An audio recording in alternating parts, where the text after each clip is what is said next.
2, 3, podcast 3 Irmãos na área. Quem fala com vocês, Rodrigo Tchorró. Do meu lado, meu brother, meu irmão, Roberto Andrade, filho Borracha. Na mesa operando, nosso diretor, Pedro Henrique. E aí, Robertinho, boa noite, tudo bem? Fala aí, meus irmãos, beleza? Tudo bem com você? Como é que você tá?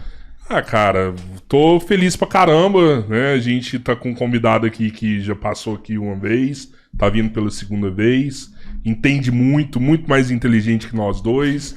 Então é só deixar ele falar, gente, que é o mais calado possível. Não deu parâmetro nenhum de nada, mas entre nós dois, quase qualquer um no mundo mano. Então você quase não deu parâmetro nenhum.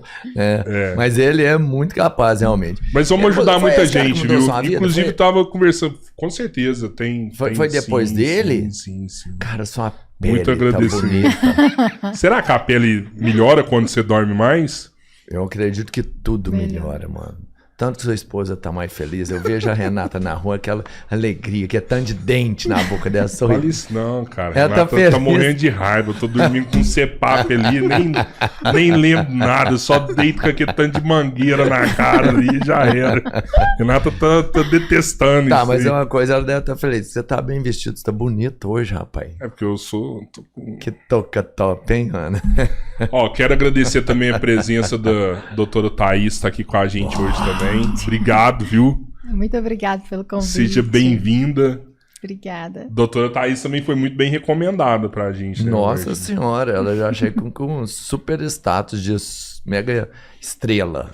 Imagina. E o doutor Túlio aqui com a gente também pela segunda vez. Obrigado, doutor. Grande abraço, obrigado. Excelente estar aqui com vocês. Aí, vamos já começar quente, assim, tipo... Qual que eu tenho que procurar primeiro pra cuidar do meu sono? Doutora Thaís ou doutor Túlio? Onde que eu vou primeiro?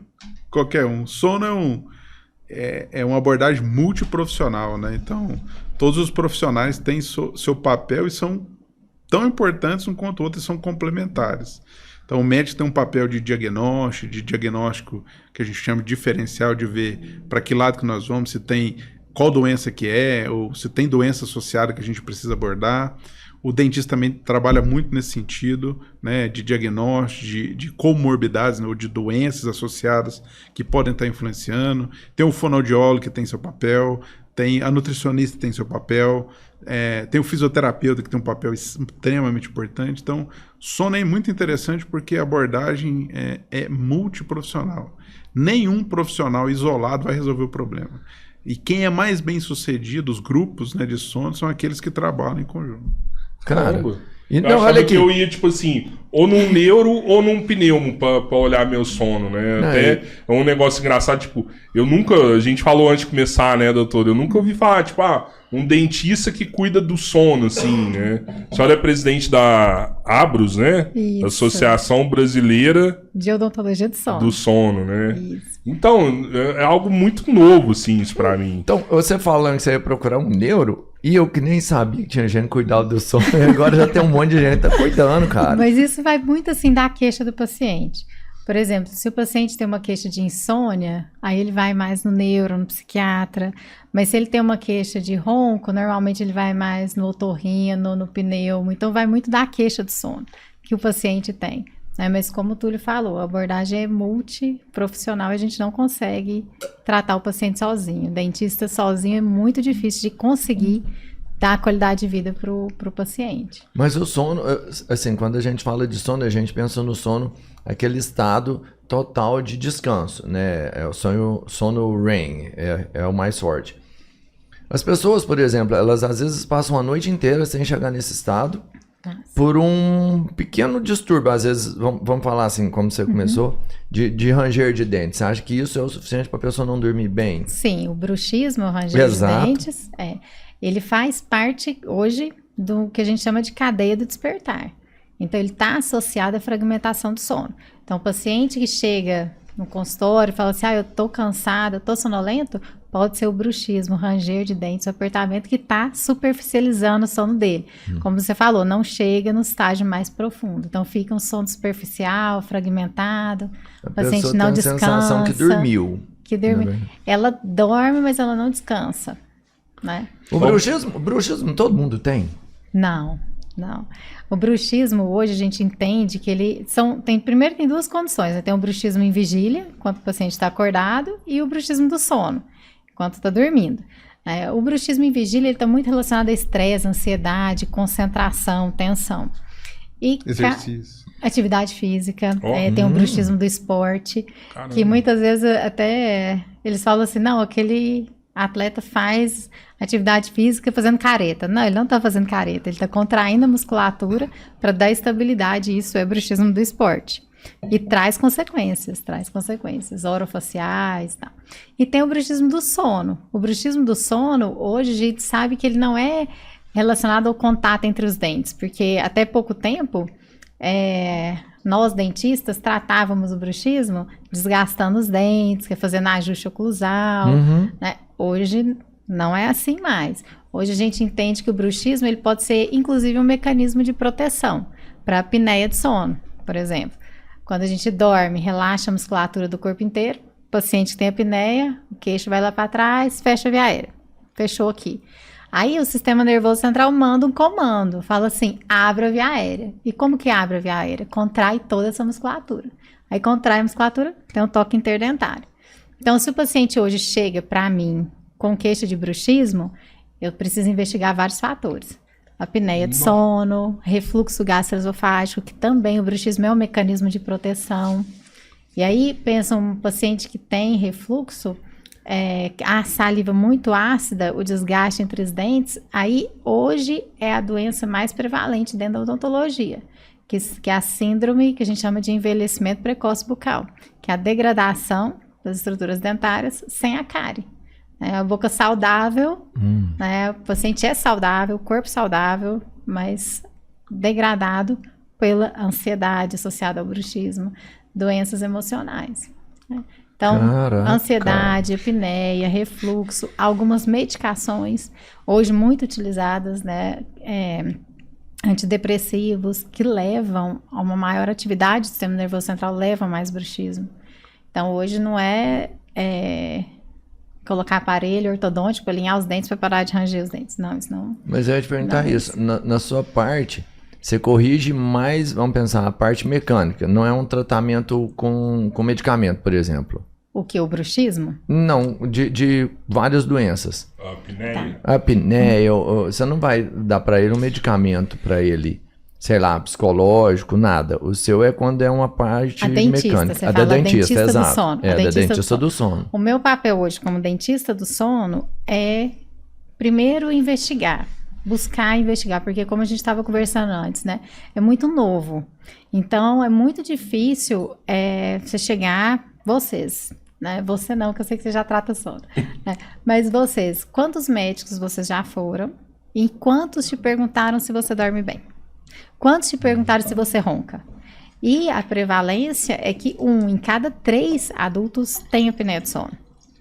Então, é muito prevalente. Então, o meu papel como dentista, a primeira coisa é que 1 em cada 3 pacientes que deitam na minha cadeira tem distúrbio do sono. Então, eu preciso investigar, triar esse paciente. Aí, eu vou investigar se ele tem apneia de sono, por avaliação clínica, estruturas crâniofaciais e questionários de qualidade de sono, de percepção de qualidade de sono. Então, eu trio esse paciente. Mas no consultório, você consegue já identificar ali, sem precisar fazer uma polissonografia, coisa do tipo? Eu consigo, existem questionários validados que eu vou triar esse paciente.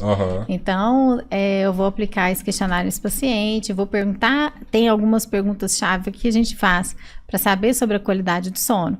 E se esse paciente tiver o risco de ter apneia, aí sim, eu encaminho solicito polissonografia para esse paciente e aí a gente interpreta, né, a polissonografia e vê.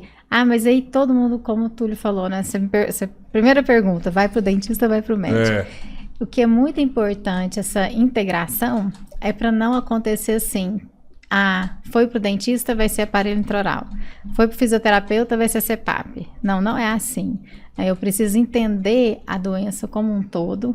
E a partir do momento que eu integro uma equipe multiprofissional, eu sei que apesar de eu colocar aparelho intraoral, para você, o melhor é o CPAP. Não, que legal você falar isso daí, porque parece que tem até não falando mal assim, mas parece que tem um preconceito de alguns locais, assim, tipo, não, o aparelho não funciona.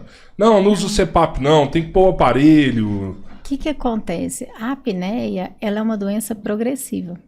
Então, ela tende a piorar com a idade, porque ela está muito relacionada ao relaxamento da musculatura. Então, não é um tratamento que você vai fazer 1 ano, 2 anos, tratei e não tem apneia mais. Não é isso. Eu tenho paciente que tem 5, 6 anos de uso de aparelho intraoral. Então, se eu não proporciono para esse paciente um tratamento que vai resolver o problema dele e que ele vai ter conforto, a possibilidade dele abandonar o tratamento é muito grande. Entende isso? Sabe o que é uma coisa muito importante? Sempre que a gente fala de doença, seja para médico, para dentista, para físio, qualquer uma, é importante a gente entender que dentro de uma queixa, por exemplo, ronco, eu posso ter várias causas e dentro de cada causa, às vezes algumas associadas, e cada causa a gente tem um tipo de abordagem. Então não é assim, não é todo ronco é igual, não é toda apneia que é igual, não é todo paciente que é igual. Então é muito importante que o médico, o dentista, o fisioterapeuta, quem trabalha com fono, quem trabalha com sono, que vai te atender, você tem que procurar que essa é uma pessoa que sabe o que está fazendo, que é séria. Procura nas sociedades, se ela é especialista em pneumologia, em psiquiatria, em cardiologia, em otorrino, se é um dentista que é associado à Associação Brasileira de Odontologia do Sono, que tem o título da Associação Brasileira, o fono a mesma coisa, o FIS a mesma coisa, porque a chance de você se dar bem no seu tratamento, na sua investigação é muito grande. Porque é muito perigoso, né? Eu ranjo o dente, vou pôr um aparelho na boca para parar uma placa para parar de ranger. Eu tenho apneia, eu vou pôr o CPAP. Às vezes minha apneia central, o CPAP não vai resolver, às vezes vai até piorar a minha situação. Ou às vezes o meu problema eventualmente é cirúrgico, eu tenho que resolver, eu tenho uma amígdala gigante, se eu não tirar no CPAP não vai resolver. Ou o bruxismo, na verdade o problema é mais a apneia do sono, eu tenho que tratar a apneia e não pôr o aparelho, porque às vezes eu pôr o aparelho e vou piorar. Sim. Então, não dá nunca pra gente generalizar. Cada pessoa é uma pessoa, cada doença em uma pessoa tem que ser feita uma abordagem diferente. Então, eu queria que isso ficasse muito claro, né? Porque generalizar as coisas é muito complicado. E às vezes muitos pacientes começam a entrar pelo cano, né? Achando que estão fazendo uma coisa certa, não buscando um bom profissional para ser orientado. Então, o que nós temos que fazer para o nosso paciente? Proporcionar a melhor coisa para ele. Claro. Então, no caso da apneia, qual que é a melhor opção? É o aparelho? É o CPAP? É os dois? É uma cirurgia? Então, é isso que o profissional sério vai fazer um plano de tratamento, te apresentar quando tem mais opções para você, para tomar uma decisão conjunta, e quando um é melhor que o outro, ele vai te sugerir, esse lado é melhor, é mais tranquilo, tem essas dificuldades, mas acho que nós vamos ter mais sucesso daqui a pouco. E você acha que cada um tem os prós e os contras? Com certeza, todos têm prós e contras. Sabe uma coisa que me preocupa demais, sim?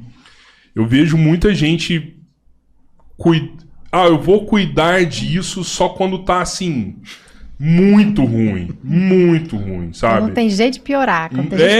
Eu conversei com um amigo meu esse final de semana, é assustador, assim, sabe? Tipo, é um cara que eu admiro bastante, um cara que tem um bom emprego, que ganha muito bem. Fala, o cara tem uma vida maravilhosa, né? Eu tava conversando com ele e falou assim, mano, eu tô cheio de problema, eu tô com dor nas costas, eu tô com ansiedade, eu tô com quase uma depressão. Mas o que é? E ele foi falando assim, cara, eu acordo 4 vezes à noite, tem hora que eu acordo e não durmo mais, né?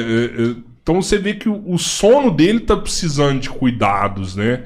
Sim. Só que você vê, olha onde que chegou pra ele fazer uma queixa disso aí, provavelmente dor nas costas, assim, sabe? O cara foi fazer um exame e tava com suspeita de câncer, sabe? O médico falou pra ele, você tá com câncer, né? E foi ver, não tava, né? Mas olha também você receber um diagnóstico desse daí, desnecessário, né?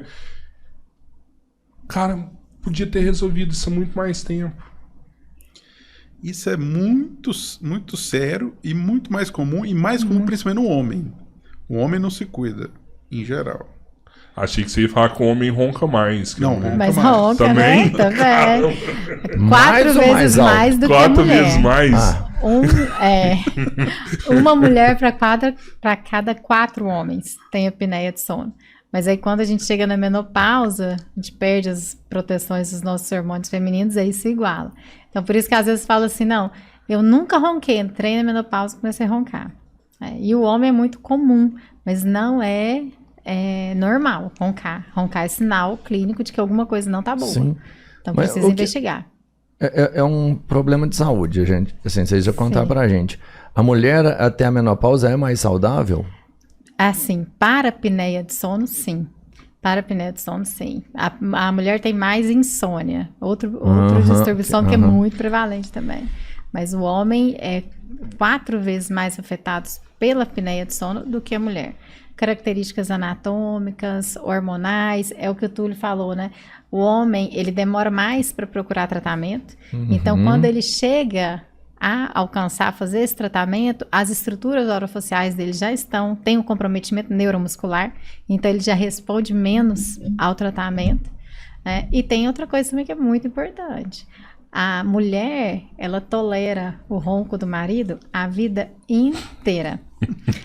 A vida inteira. A hora que ela começa a roncar, o marido não tolera, ela mesma se sente muito constrangida, então ela procura tratamento e ela adere mais ao tratamento. Tem a questão social também, muito envolvida, né? Sacanagem isso aí, né, velho? É foda. Cara, mas assim, olha pra você, é o comportamento. E isso é natural. Assim, o homem, ele é mais fechadão, ele não gosta de falar dos problemas dele. E é um grande erro, né? E tem tanta educação, hoje a gente vê assim, né, campanha ensinando a gente a se cuidar. E como é que o homem até hoje... Não tem campanha pra ronco, assim. Não, tem. mas é sobre vários outros temas. Sim, mas é sim. sobre você entender que se você tem problemas, você busca orientação de profissionais. Não é ir lá no Google, não é ir lá perguntar ao vizinho, né, o farmacêutico. No chat GPT. Entendeu? Porque você resolve pequenos problemas no início com uma grande facilidade. Na grande maioria das vezes, no início é muito mais fácil de resolver. E a galera não se preocupa com isso. É né? verdade. E o sono hoje... Todo mundo que eu ver, sei lá, o cara é médico do esporte. Aí você fala assim, o que é? Ele fala assim, o sono. Aí você vai, sei lá, num pneu. Aí ele fala assim, o que é? O sono. Aí você vai no nutrólogo, aí ele vai falar assim, o sono. Você vai no neuro, ele vai assim, o sono. Cara, que ninguém falava, mas hoje é o fator principal. Então, se você não dorme bem... O que é dormir bem? Então, eu queria explicar como é que funciona o sono, né? À medida que você vai dormindo, você tem o aprofundamento das fases do sono. E quanto mais profundo, mais você está na primeira parte, vamos dizer assim, com o funcionamento cerebral reduzido, até você chegar na última fase, que é a fase REM, que é diferente, e maior é o relaxamento da musculatura. Então, à medida que você vai na fase 1, 2 e 3, você vai ficando cada vez mais relaxado e cada vez mais numa fase mais profunda de sono. Então, o sono é fase 1, 2 e 3, aí ele vai para uma fase que é totalmente maluca, que chama sono REM. REM vem do Rapid Eye Movement, então movimento rápido dos olhos. Esse é uma fase que você tem um relaxamento quase total da musculatura, inclusive da via aérea superior, e você tem uma atividade cerebral talvez a maior do seu dia. Então é essa fase que você sonha, que você aprende, que você consolida. Então esse é o sono normal. Então fase 1, 2, 3 REM, 1, 2, 3 REM, é um ciclo ao longo da noite. O que acontece quando você tem apneia? Ou por alguma alteração anatômica, ou por sobrepeso, ou por algum outro fator que às vezes a gente nem sabe. À medida que você vai aprofundando, vai relaxando a musculatura, eu vou fechando a via aérea em cima. Então o que é o ronco? O ronco é o ar passar por uma via aérea mais fechada. Ele vibra a parede e faz barulho. Uma cornetinha ali. Isso, é isso, a cornetinha. E aí o que acontece? À medida que eu vou relaxando, dependendo da pessoa, esse fechamento ele é completo. E aí eu estou relaxado, eu faço esforço para respirar, o ar não entra, porque está fechado. Eu faço esforço, o ar não entra. O que acontece? Bem simplificadamente, o oxigênio começa a cair, a pressão do sangue continua alta ou começa a subir. Chega um ponto que o organismo não aguenta e libera a substância que faz se acordar.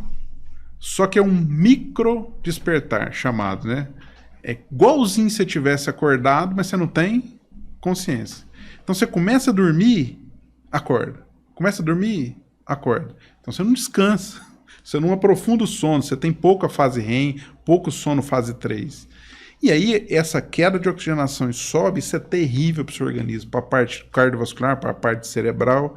Então, eu começo a ter não só uma privação crônica de sono ao longo do dia, então baixa concentração, nervosismo, maior risco de acidente de trânsito, com a parte de estresse inflamatório, né? Que aí eu tenho maior risco de doença de infarto, de derrame, de doença psiquiátrica, doença neurológica, etc. Então, esse é o problema. Essa é a armadilha. 1/3 da população, eu tenho algum distúrbio que faz com que o ar não consiga passar ou pare de passar. Aí eu vou ter desde o ronco, só o ronco em si, como a apneia leve, moderada e grave. E aí, como a Thaís falou, isso vai piorando ao longo da vida. Aumentando. Qual que é o tratamento? O tratamento é simples. Eu tenho que manter isso aqui aberto, para o ar passar, para eu não acordar, para eu conseguir dormir. Eu posso fazer isso com CPAP, que eu ponho uma máscara, um aparelho, esse aparelho é ligado num circuito nessa máscara, vai gerar uma pressão de ar que vai manter isso aqui aberto. Acabou. De um dia para o outro, você resolve o problema. Ou o aparelho. O que o aparelho faz? Ele reposiciona a mandíbula, aumenta o espaço da via aérea lá atrás, impede que caia quando você dorme, você resolveu o problema de um dia para o outro. Então, isso é a apneia e esse é o armadilha, né? Você não consegue descansar nunca. Você está sempre cansado. E é muito comum, né? Thaís pode falar isso até melhor que eu. Você perguntar para o paciente que tem apneia grave, né? Que aí ele tem vergonha, porque ele ronca, vergonha de falar, mas chega uma hora que a mulher convence, ou ele mesmo convence, ele procura. E aí ele não sabe o que é dormir mal, porque ele acha que ele dorme bem demais. Por quê? Porque qualquer lugar que ele deitar para dormir, ele vai dormir. Mas isso quer dizer que ele dorme muito mal, porque ele está sempre com sono. Quando você começa a tratar o CPAP, o que acontece? Acaba o sono.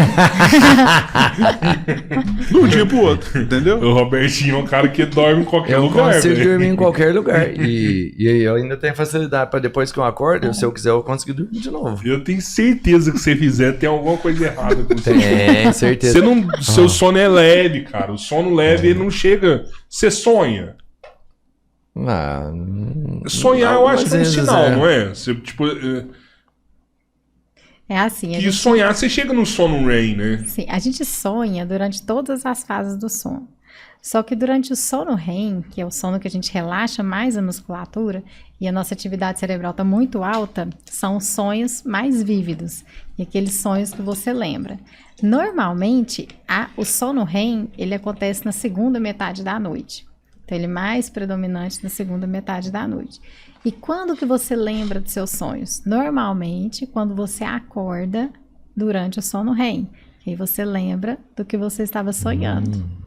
Da hora, velho. O despertador toca, você tá no meio de um sonho e fala, o que vai acontecer? Eu devia ter acordado essa hora, tava quase, né? Tem gente que tem apneia, por exemplo, o meu, quando eu fiz exame, eu tava com, acho que 70 apneias por hora.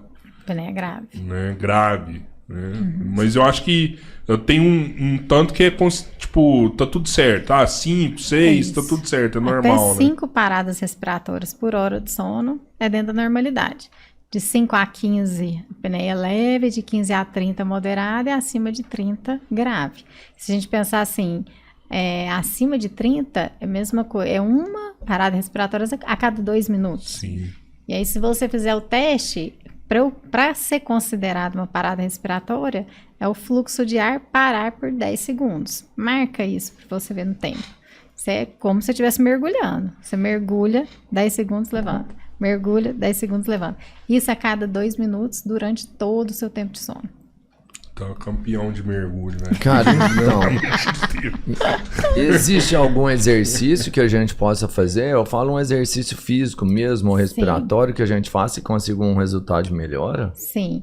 Assim, primeira atividade física aeróbica, exercício físico, ela já é considerada um tratamento, independente da perda de peso, porque ela melhora os marcadores inflamatórios, tá? Então, ela já é considerada. Agora, a especialidade que foca em exercícios para a via aérea, para controle do ronco, a apneia, é a fonoterapia, que é inclusive uma especialidade dentro da fono, o sono, né, que são exercícios para melhorar o tônus, melhorar a estrutura dessa via aérea. Melhora o tônus da língua e palato mole. O fato falando de exercício, eu já vi, por exemplo, alguns lutadores né, de jiu-jitsu, por exemplo, eles fortalecem essa parte do pescoço extremamente. Ele fica extremamente forte, robusto. Isso não chega a fechar, porque como você tem um crescimento muscular ali, não chega a afetar o... Olha, uma das características que você perguntou, né? Mas no consultório você consegue já fazer uma avaliação? Uma dos parâmetros que a gente avalia é justamente circunferência cervical. Se a circunferência cervical da mulher está acima de 41, ela tem mais chance de ter apneia do sono.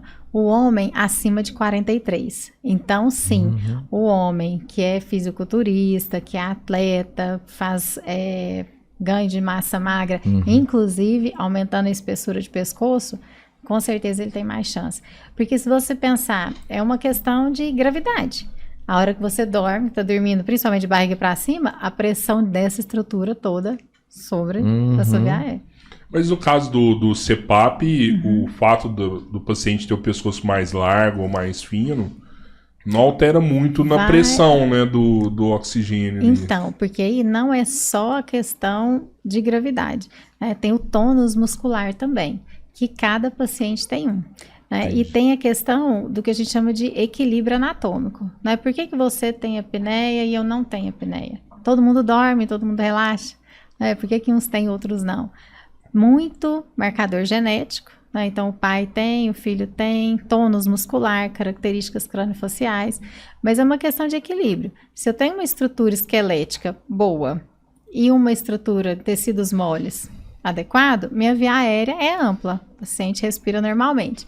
Mas eu posso ter uma estrutura esquelética pequena e um tecido mole adequado.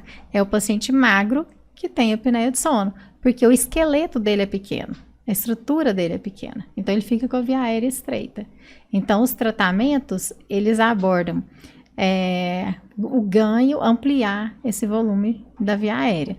O CPAP, ele é diferente. Eu vou colocar uma máscara e vou fazer uma pressão positiva. Sim. Eu gosto de explicar para o meu paciente assim, que é como se fosse um aspirador de pó ao contrário.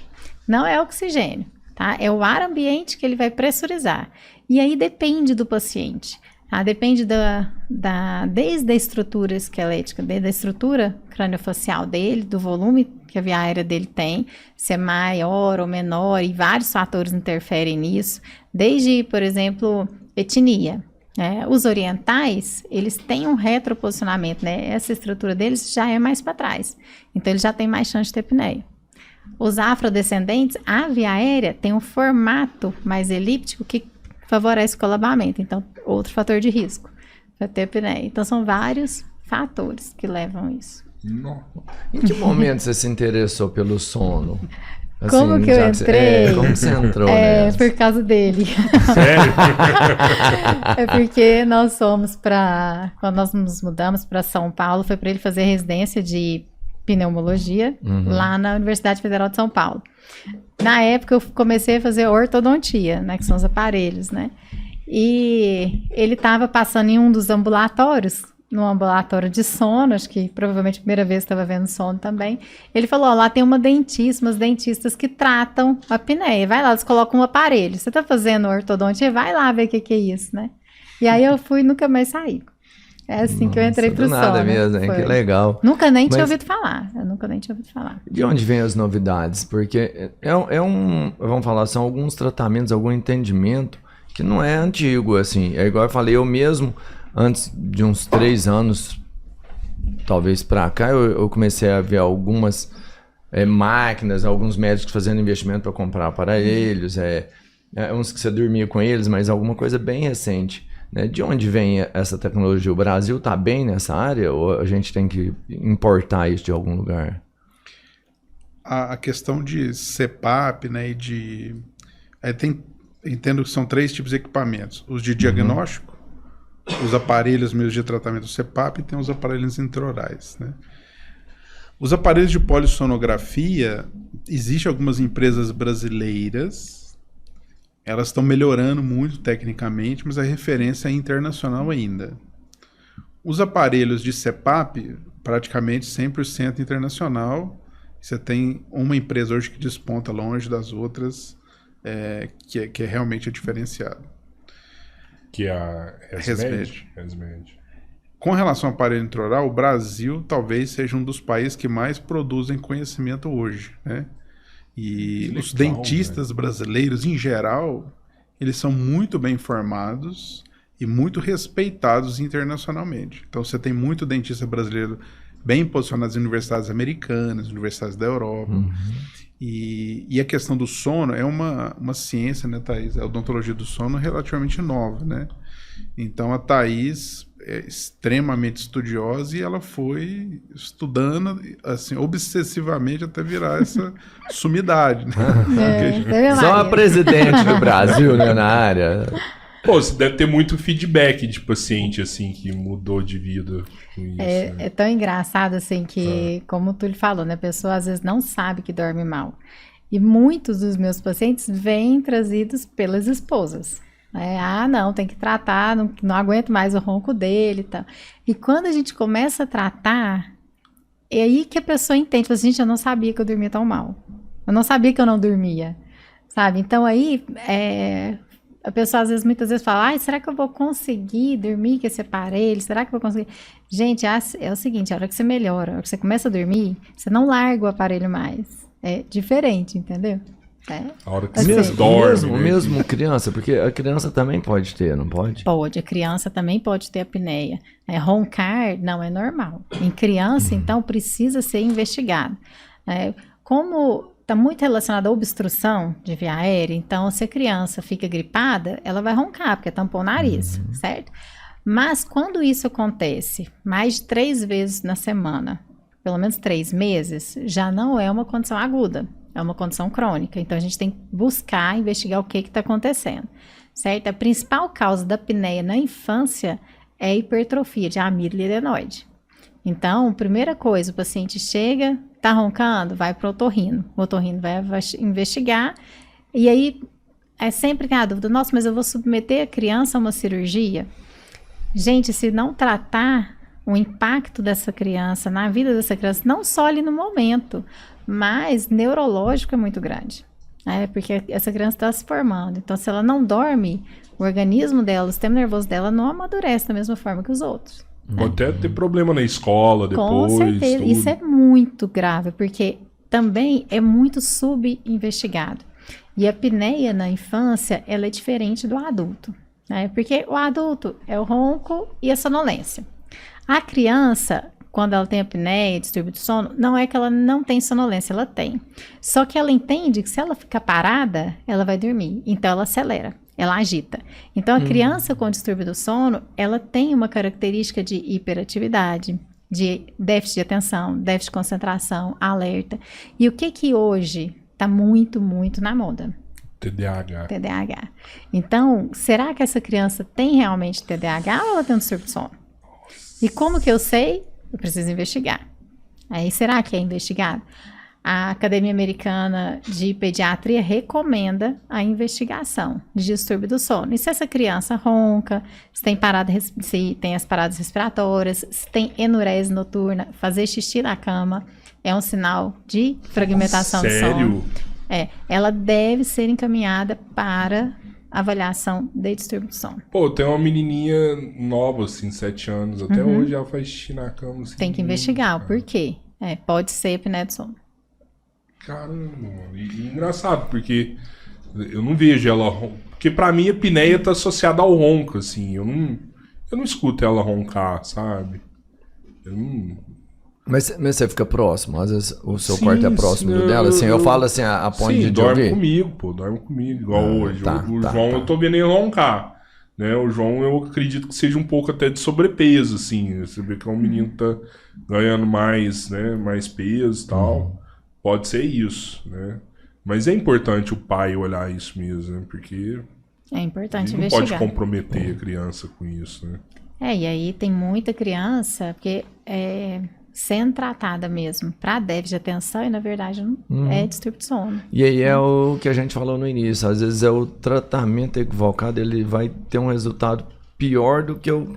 Né, assim, às vezes tá dando medicação pro moleque muita sem precisar. Ritalina. Né? Muita Ritalina. Olha aí, cara, que loucura. Por isso que é muito complexo, né? A área da saúde, nós somos de profissionais realmente capacitados, sabendo o que está fazendo.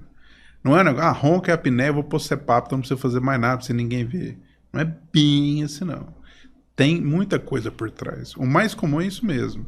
Roncar, apneia, CPAP, aparelho intraoral, mas você tem algumas alterações.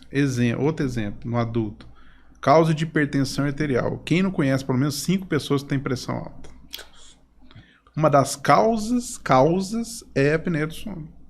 Então aí você pergunta para esses 5 colegas seus, quantos já investigaram a apneia do sono? Nossa, ou se alguém já perguntou se ele ronca, por exemplo, para tentar ver se esse é um problema a ser tratado também. Então é comum, né, o paciente usar lá múltiplos medicamentos para pressão e quando ele tem apneia ele consegue reduzir esses remédios. Às vezes até tirar. E essa é a importância do tratamento multiprofissional. Porque chega muito paciente para mim sem ter passado pelo médico. Por exemplo, eu te trato, melhora o seu ronco, você traz seu amigo. Né?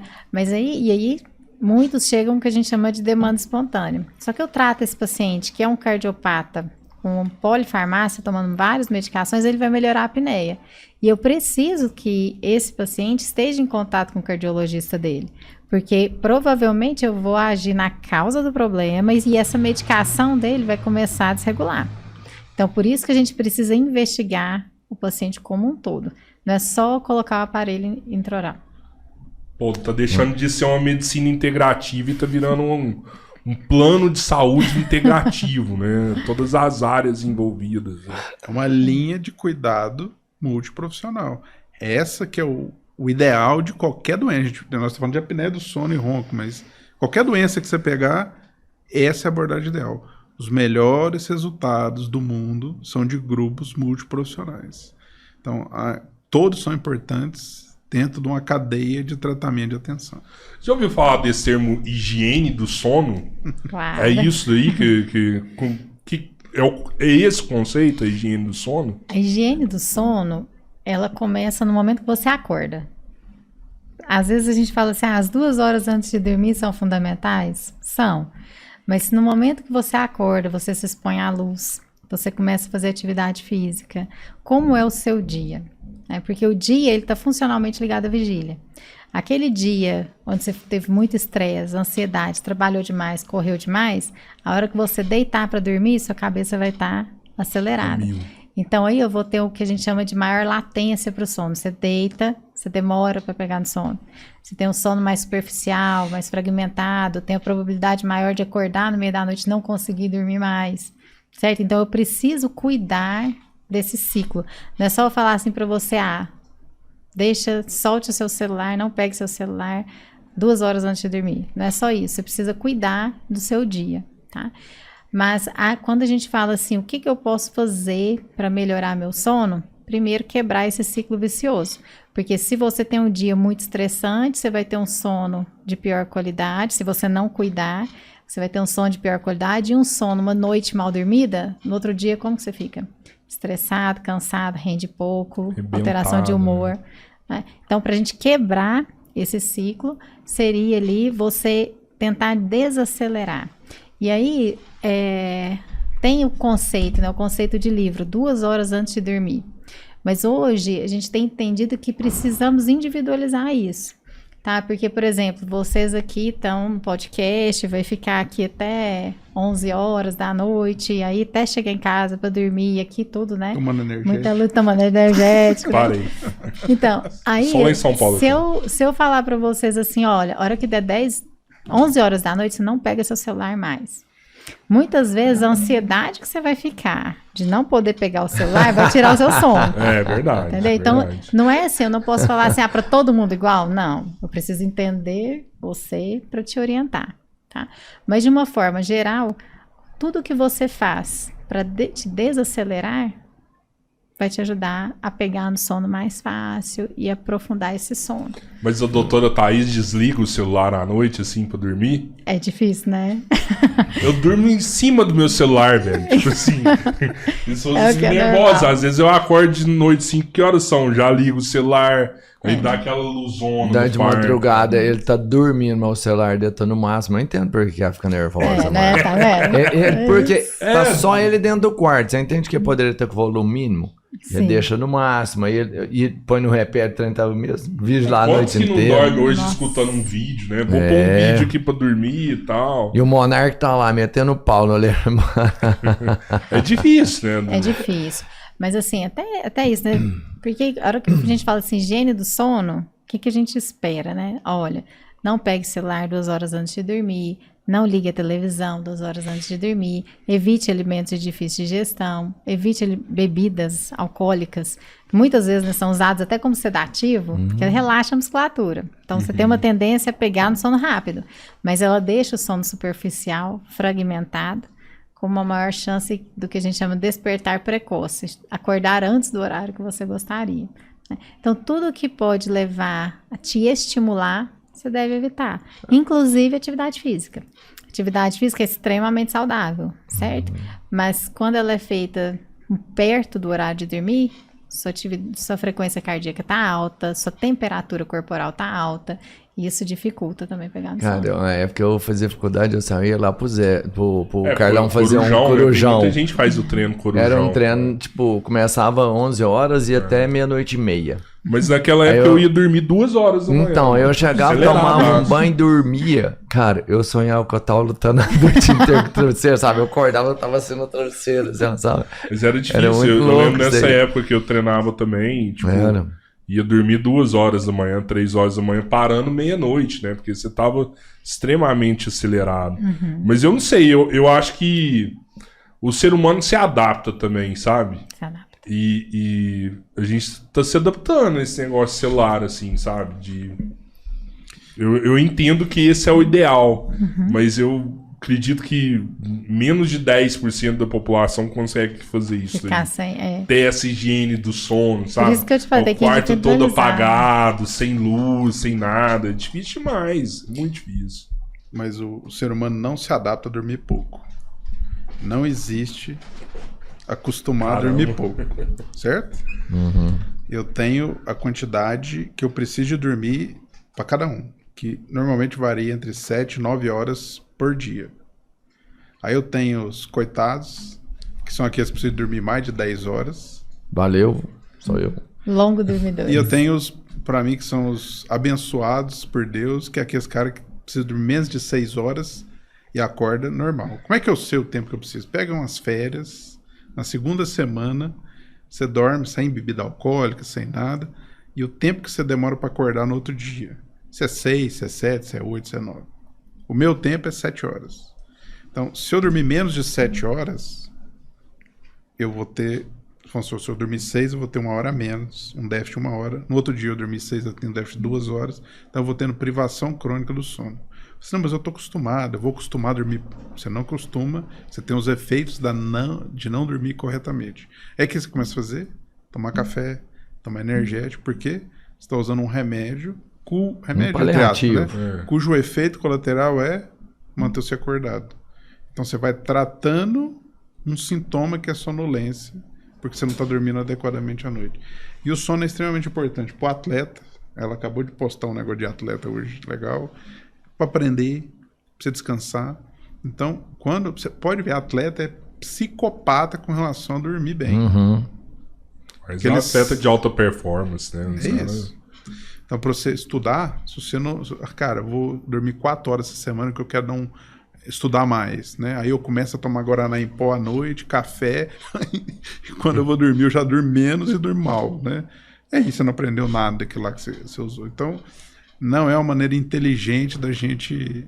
Quando você começa a entender isso, e você começa a entender qual que é a importância do sono, você começa a ajustar o seu dia para que você consiga dormir o tanto tempo que você precisa. Então, Pô, mas já tem um estudo que classifica, assim, cada ser humano, tipo... Porque eu já vi isso mesmo. Tem gente que não consegue acordar cedo de jeito nenhum. Tem. Eu sou um deles. Eu tenho uma dificuldade enorme. Tipo, 5 horas, 6 horas da manhã não dá. Vou atrasar. Né? Mas e já vi também pessoas que dormem até menos. 4 horas. Pô, 4 horas pra mim é o suficiente. Eu lembro que o Chico Anísio falava, eu só durmo 3 horas por dia. Eu falava, como assim, mano? 3 horas por dia? Mas pra ele fala que era o suficiente. Não, é assim. Como tu lhe falou, né? 70% da população precisa de 6 horas e meia, 8 horas e meia de sono. É o normal. É o normal. A gente tem os curto-dormidores, que precisam de até 6 horas e meia de sono. E eu tenho os longo-dormidores, que precisam de mais de 9 horas de sono. Mas dormir menos de 5 horas é privação crônica de sono. Se você dorme menos de 5 horas, não você tem está como. em restrição de sono, tá? Não, é insalubre. E aí, isso que o Túlio falou é o que a gente chama de jet lag social. O que é isso? Às vezes não precisa nem tirar as férias, é o seu fim de semana. Então, normalmente, eu durmo... não, doutor, eu durmo meia-noite, acordo 5 ou meia-noite porque eu vou para faculdade, acordo 5 horas para treinar, não sei o quê, e no outro dia eu rendo super bem.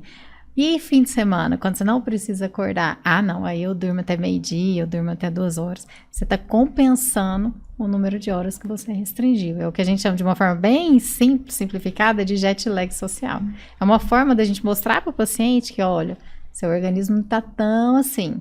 Se você precisa realmente de 6 horas, mesmo você tendo a oportunidade de dormir mais, você vai acordar às 7 horas. Entendeu? Entendi. O que é um problema, por exemplo? O cabeleira, o dele é bem associado à apneia dele mesmo. Depois que ele começou a se tratar sobre isso, ele tem conseguido dormir bem melhor. Né? Claro. O meu caso, eu vejo que é completamente diferente. Eu, por exemplo, eu não ronco, eu não tenho apneia, então. Você tem um mimimi do sono.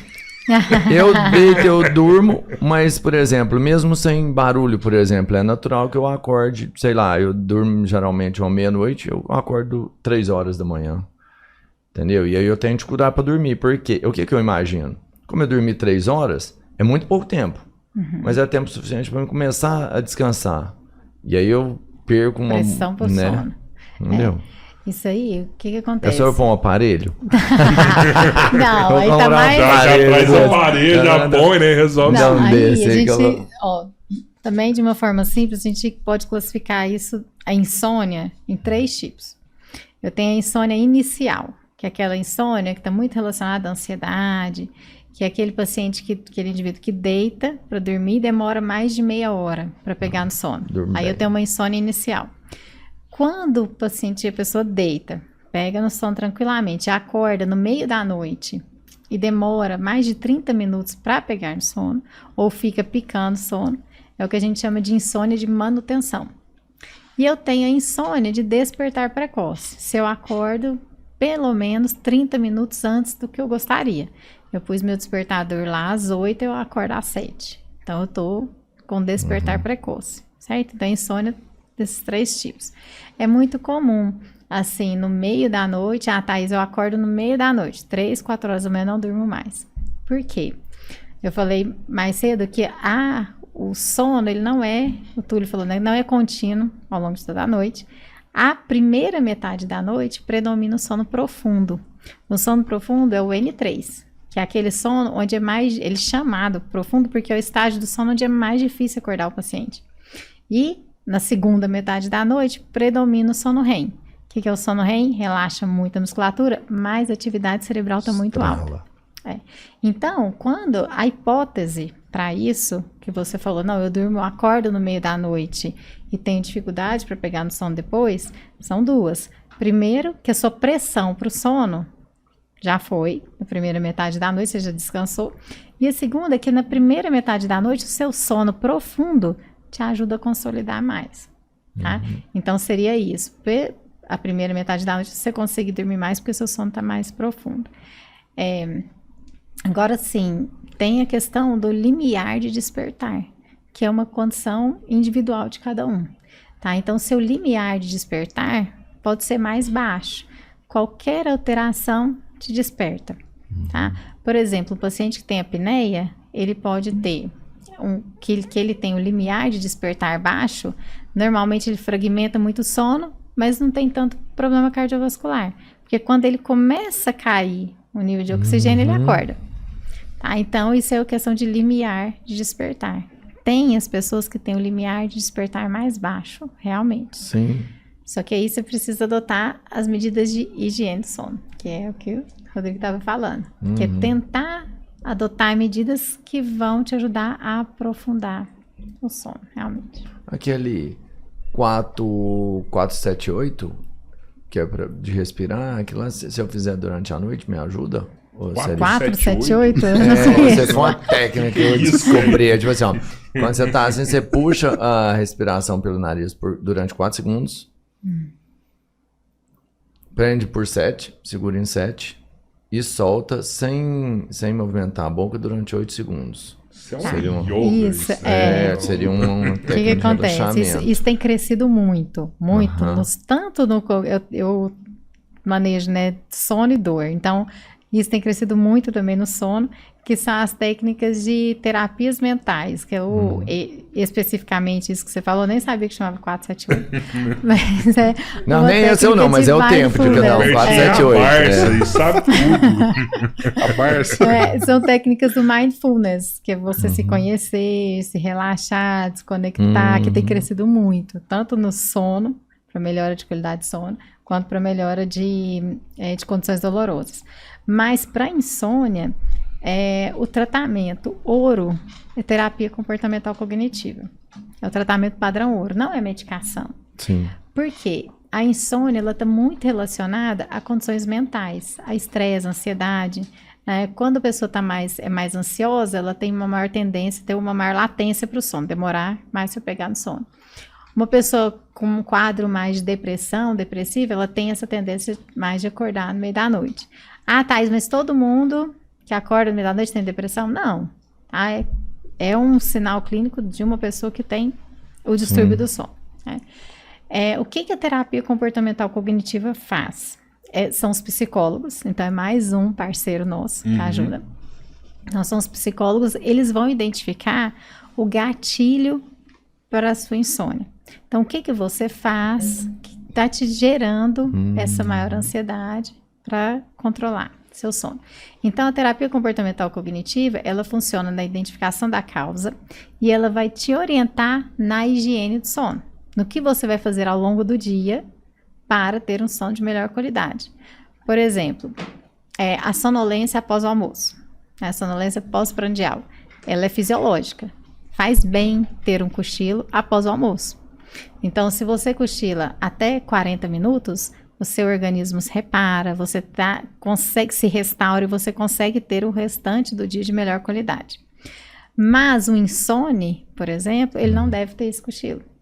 Por quê? Porque eu devo aumentar a pressão para o sono para dormir na hora certa. Entendo. O que acontece? O insone não é que ele não tem sono, ele tem sono na hora errada. Então, eu preciso canalizar isso para o horário certo. E é isso que a terapia comportamental cognitiva faz. Quando é uma questão aguda, e aí uma insônia aguda, que está muito relacionada, por exemplo, na pandemia, né? Quanto insônia teve? Muito estresse, muita ansiedade. Né? Então, muita gente com distúrbio do sono.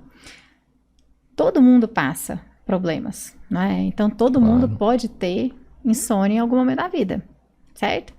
Mas a questão está o seguinte, eu passei o meu problema, eu já não estou mais desempregado, eu já não estou mais com uma pessoa querida internada, mas eu adquiro hábitos ruins. E aí esses hábitos que eu adquiri ruins, eles vão protelar essa minha insônia. Aí eu saio de uma condição aguda e vou para uma condição crônica. Normalmente, a insônia aguda eu consigo controlar com terapia comportamental cognitiva. Que são atitudes mesmo que você toma ao longo do dia, se autoconhecer e adotar, né, medidas. Mas quando ela cronifica, aí dificilmente a pessoa consegue sair dessa condição de insônia sem medicação. Mas o que acontece? A maioria, né, vai na medicação. A maioria, né? Exatamente. O que acontece é que o que é mais fácil? O remédio. Né? Então tem muita gente fazendo uso de medicação, automedicação, e não tem a terapia comportamental cognitiva. Zero. O ideal é que essa medicação para controle de insônia seja tomada por um período de 3, 4 meses. Só que o que a gente vê são 3, 4, 5 anos de uso, né? Esses indutores de sono. Então, eu vejo que é uma questão mais do profissional, assim, do que do paciente, sabe? Uhum. Todos os casos que eu vejo, o profissional fala, ó, toma isso aqui pra você tirar estresse, você vai dormir melhor, você toma esse remédio aqui pra você dormir. Uhum. Eu não vejo ninguém indicando, ó, vai fazer procura um psicólogo aqui, vai fazer uma terapia. Não vejo isso. Pô, eu tava pensando aqui, e CBD, tem alguma coisa relacionada aí? Eu acho que dá pra dormir bem aí com isso, não? O cannabis? Pô, eu dormia pra caramba quando eu fumava. Parava à noite, assim. Deve ter algum remédio aí que E não dava larica, não? Dava também, mas era outra coisa, né? Mas eu dormia muito, cara. Dormia sem parar, assim, parava à noite. Sim, hoje tem muita pesquisa com cannabis para trabalhando aí como indutor de sono, mas ainda não tem nada estabelecido. Tá? Então hoje tem pesquisa que fala que ajuda, diminui a latência para o sono, que é essa dificuldade de pegar no sono, que aprofunda o sono. Então tem as pesquisas aí saindo, mas ainda pouca evidência. Então assim, hoje prescrever o cannabis para insônia, ela vem, quem trata realmente isso, vem com a terapia comportamental cognitiva primeiro, as medicações que já são clássicas, né, os indutores de sono, que já são hoje os mais conhecidos e os que, até onde a gente entende, os mais seguros são as drogas Z, né, zolpidem, zolpiclona, são as drogas mais conhecidas. Aí aquele paciente refratário, que não consegue se adaptar a essas drogas. Então, aí vamos tentar alguma coisa? E aí a gente tenta a cannabis. Mas lembra-se que o cannabis, né, ele tem vários componentes dentro dele. Sim. E até o tipo da planta é diferente. Então, tem um componente mais psicotrópico e o que não psicotrópico. O que a gente tem muita evidência hoje, né, talvez seja 3, que é tratamento de dor, e é principalmente paciente oncológico, tá? Controle de crise convulsiva e distúrbio de ansiedade. Qualquer outra, e em casos específicos. Nós estamos falando de ciência, né? Uhum. Então, existe hoje indicações, principalmente nessas áreas que eu estou falando, em pacientes específicos. Nos Estados Unidos, por exemplo, em que a maior parte dos países, dos estados, é liberado e eu diria que 50% ou 60%, inclusive para recreacional, a pesquisa está gigante. Desde 2017, um pouco antes, todo o congresso americano e europeu de pneumologia e os da sociedade brasileira tem mesas só de cannabis e saúde. Tanto do ponto de vista de consequência, quanto do ponto de vista de tratamento. Então, o que eles começaram a fazer? Esses países, Holanda e Estados Unidos, começaram a liberar o consumo, inclusive recreativo. Sim. Eles acompanham os usuários, os pacientes, para ver que tipo de consequências pode trazer. Além do tipo de benefício. O benefício a gente só vai ver quando a gente utilizar para fins terapêuticos em estudos controlados, que eu uso um remédio versus outro, um remédio versus placebo, eu vou saber se isso funciona ou não e saber a segurança disso. O que a gente tem é que o cannabis ele provoca doenças pulmonares como o cigarro, por exemplo, o tabagismo. Verdade. E ele gera muito distúrbio, doenças psiquiátricas, certo? Mas o seu uso, aí falando de tratamento, para essas situações específicas, o resultado é muito bom. De novo, eu não posso generalizar. Não dá para confundir isso. Eu tenho que ver, né, o paciente que tem indicação para aquele tratamento. E todo remédio tem efeito colateral. Todo. E aí, quando que eu vou passar um remédio para alguém? Ou um CPAP, um aparelho neural? Quando o benefício daquilo lá for muito maior do que o problema que ele for causar. Então, se a chance do benefício for muito maior que o risco do efeito colateral, eu vou passar. Por isso que eu trato pressão alta, trato asma, trato enfisema, trato diabetes, eu trato colesterol, eu uso CPAP, eu uso aparelho intraoral, eu faço uma cirurgia. Se o risco daquilo for maior do que o benefício, Ou pior ainda, se não tiver nenhum benefício, para que eu vou dar uma dipirona para alguém? Entendeu? Então, quando a gente prescreve um tratamento, não vou nem falar só remédio, quem prescreve tem que pensar nisso. E quando tem algum efeito colateral, quem prescreve tem que estar preparado ou para resolver ou para caminhar para alguém que resolve, etc. Claro. Então, para todo tipo de tratamento, eu preciso ponderar o caso, a indicação e se tem outras coisas associadas, porque senão eu vou causar mais mal do que bem. Sim, é porque... Eu tô fazendo utilização de fitoterápico, né, para dormir. Eu tô tomando... Fitoterápico? Eu tô tomando molungo, valeriana, GABA, melatonina. Isso aí também não tem nenhum tipo de colateral, né? Posso usar isso também, né? Olha... Ó, já estão rindo de você, velho. Não. Só fazendo coisa errada. Não, certeza. não tá. Eu ia falar para tomar suco de maracujá. Nem vou falar mais. Não, é assim. Qualquer medicação para sono, para induzir sono, ele causa 2 tipos de dependência. Qualquer um. Ele causa uma dependência psicológica. Primeiro, se eu não tomo, não durmo. Se eu não tomo, não durmo. Então, você cria essa dependência. Sim. E eu causo dependência química, que é muito variável de indivíduo para indivíduo. Então, o que essa dependência química causa? Além dessa fissura, né, de ter o organismo pedir, à medida que eu vou usando, eu vou requerendo cada vez mais uma dose mais alta e o meu organismo vai ficando cada vez mais dependente, tá? Hoje a gente tem, nós não temos pesquisa assim que traga evidência de que os fitoterápicos eles induzam o sono. Mas a gente conversou mais cedo que a gente individualiza para todo mundo. Então, se um paciente chega para mim, e fala assim, eu uso um fitoterápico e me faz bem, eu não vou falar para ele parar de tomar. Porque se ele já está tomando e está fazendo bem, pode continuar.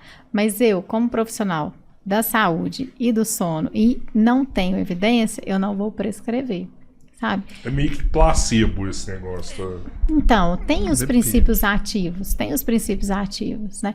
Hoje, que muito paciente chega usando são os óleos essenciais. Verdade. E só daquele ritual que a pessoa faz de esfregar a mão, sentir, fazer aquela inalação profunda, isso 4, tudo... 7, 8, né?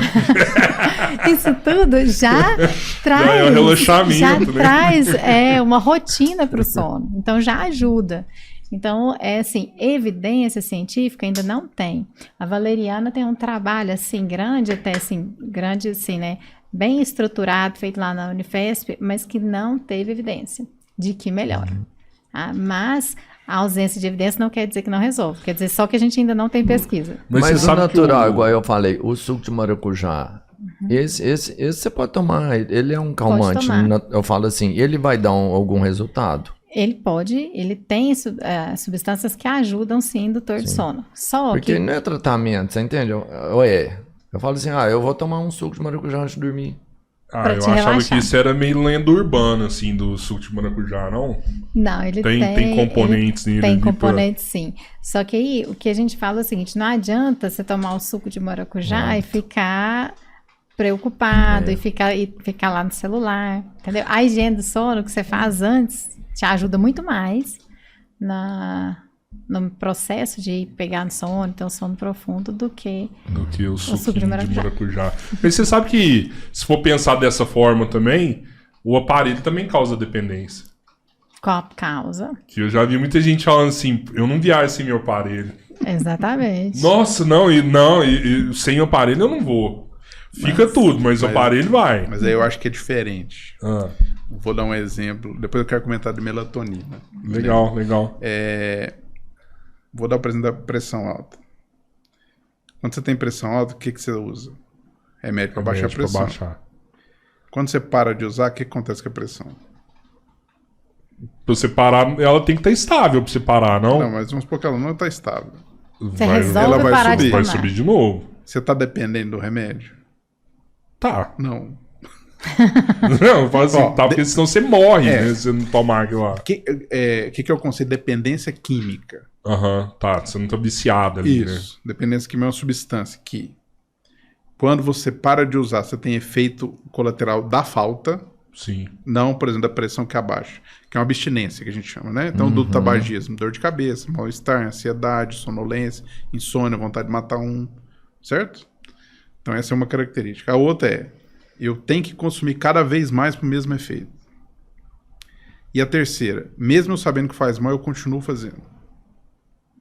E tem uma quarta, eu mudo meu dia a dia para consumir aquela substância. Então, quem fuma e vai fazer uma viagem internacional, ele fica pensando que hora que... Então, se eu tenho essas 4 características, isso causa dependência química no sentido ruim da palavra. Então, o CPAP, se você tirar, você não vai ter abstinência, você não vai mudar a sua vida, ele não faz mal, e você, pelo contrário, você tenta, o uso dele é tão bom que você, que tinha um sono difícil, passa a entender o que é um sono normal, que o ser humano vai se adaptando ao caos. Sim. Então ele acha que aquilo é normal, anos e anos e anos e anos. Na hora que você respira bem, você fala, caramba, isso aqui é respirar bem, isso aqui é dormir bem, e aí você não consegue... Então tem essa consequência, tá? Da dependência quando a gente fala do aparelho. Quando você tira o aparelho, o que você passa a sentir são os efeitos colaterais, os efeitos da apneia do sono, e que você estava adaptado por anos sem tratamento. Você não sabia o que era dormir bem. Quando você usa o CPAP, ou o aparelho intraoral, que você passa a dormir bem, você tem outro parâmetro. E aí quando você fica sem, você vai viajar e esquece o aparelho, chega a dar desespero, porque no outro dia você é outra pessoa. Sim. Então tem uma diferença na dependência aqui, pra gente entender o que é dependência aqui. O CPAP ele não trata. Se eu começar a usar, por exemplo, eu teria que usar por toda a minha vida, a menos que eu faça um outro tratamento. Eu diria o resto da vida é uma coisa muito pesada, mas até que surja alguma outra tratamento. Entendo. Ou seja, o resto da vida. Sério? Mas eu acho que, tipo assim, igual eu, por exemplo, tô com 180 quilos, eu tô usando o CPAP. Eu acredito que se eu emagrecer e ir lá pros 100 quilos, meu sono vai ficar totalmente diferente. Provavelmente. E aí eu não vou mais precisar do CPAP, eu vou largar o CPAP. Aí pode acontecer. Aí você tratou a causa do problema. Fantástico. Mas é isso, é o que eu Você falei vai tratar a exatamente, causa. né? O CPAP você vai usar ele por toda a sua vida, a menos que você descubra uma outra forma de resolver isso. Não mude, né, a situação. Quando você põe o aparelho, ele tem um tempo de vida útil? Tem. Depende muito também de cada paciente, tá? E do material, porque existem diferentes tipos de aparelho, diferentes materiais de confecção. Caramba. Então, depende do aparelho que você escolhe. Mas, idealmente, um aparelho de resina acrílica, que é um aparelho de uma boa qualidade, se o paciente cuida direitinho, vai uns 3 anos. O de resina acrílica é aquele transparentezinho. Pô, eu queria ver, é tipo uma Não, boqueira. podia ter trazido, né? Põe na internet aí. Não, ela trazer. no dela tem, dá pra ver. Tá, tem. No meu Instagram tem. É tipo aqueles protetor bucal que... É parecido. O que é o mecanismo de ação do aparelho? A hora que a gente dorme, relaxa, o queixo vai lá para trás, fecha a via aérea. A ideia do aparelho é a hora que você relaxar, não deixar sua boca abrir e ir lá para trás. Ele tem umas travinhas ali. Ele tem que ter, a gente tem que encontrar o equilíbrio assim, entre retenção e conforto. Ele tem que ficar firme nos seus dentes, mas não pode ser muito apertado que vai te incomodar se não conseguir dormir. Então tem que encontrar esse equilíbrio. Né? Sim, sim. E aí eu posso, tem paciente que só de eu estabilizar, só da hora de eu colocar o aparelho na posição que ele morde, a hora que ele dormir, ele não vai, o queixo não vai lá para trás, eu já resolvo o problema. Mas tem paciente, isso. Ah, que da hora, velho. Tá vendo? É uma placa superior, uma placa inferior e ela é conectada. Aí tem esse parafusinho aqui, tá vendo? Tem esse furinho. Ali eu ativo o aparelho. À medida que eu vou dando as voltinhas nesse aparelho, eu vou puxando o queixo para frente. Então tem paciente que só de eu instalar, eu já resolvo. Mas tem paciente que eu preciso puxar. E aí, à medida que eu puxo, eu trago a base da língua e abro a via aérea. E aí tem que puxar cada vez mais, ó, volta daqui uma semana, vamos puxar mais um pouquinho. No início, a gente faz uma titulação, que a gente fala, nós vamos sentindo se o paciente vai percebendo a qualidade do sono, a esposa vai falando se parou de roncar ou não, então eu vou buscando aquela principal queixa que trouxe ele, a hora que ele falar assim, melhorei, aí a gente para de avançar. mas tem um limite, né? Tem um limite da sua estrutura. Então, cada paciente de um jeito. Da estrutura da articulação, da mobilidade, da estrutura muscular. Pô, é meio que um tratamento conjugal, né? Tipo, é essencial, Sim. né? O parceiro tá junto, né? Nas consultas de sono é muito bom quando existe a possibilidade do parceiro ir junto. Mas esse tipo de aparelho ele não resolve aquele problema de prognata que fala? De quando você tem o queixo... Não, aí... Não muda nada, né? Ele não vai ter eficácia. Se eu pensar assim, você fala assim, de tratar, de corrigir de problema estimular, esquelético. por exemplo. Então, existe... Se eu usa coloco, contínuo, né?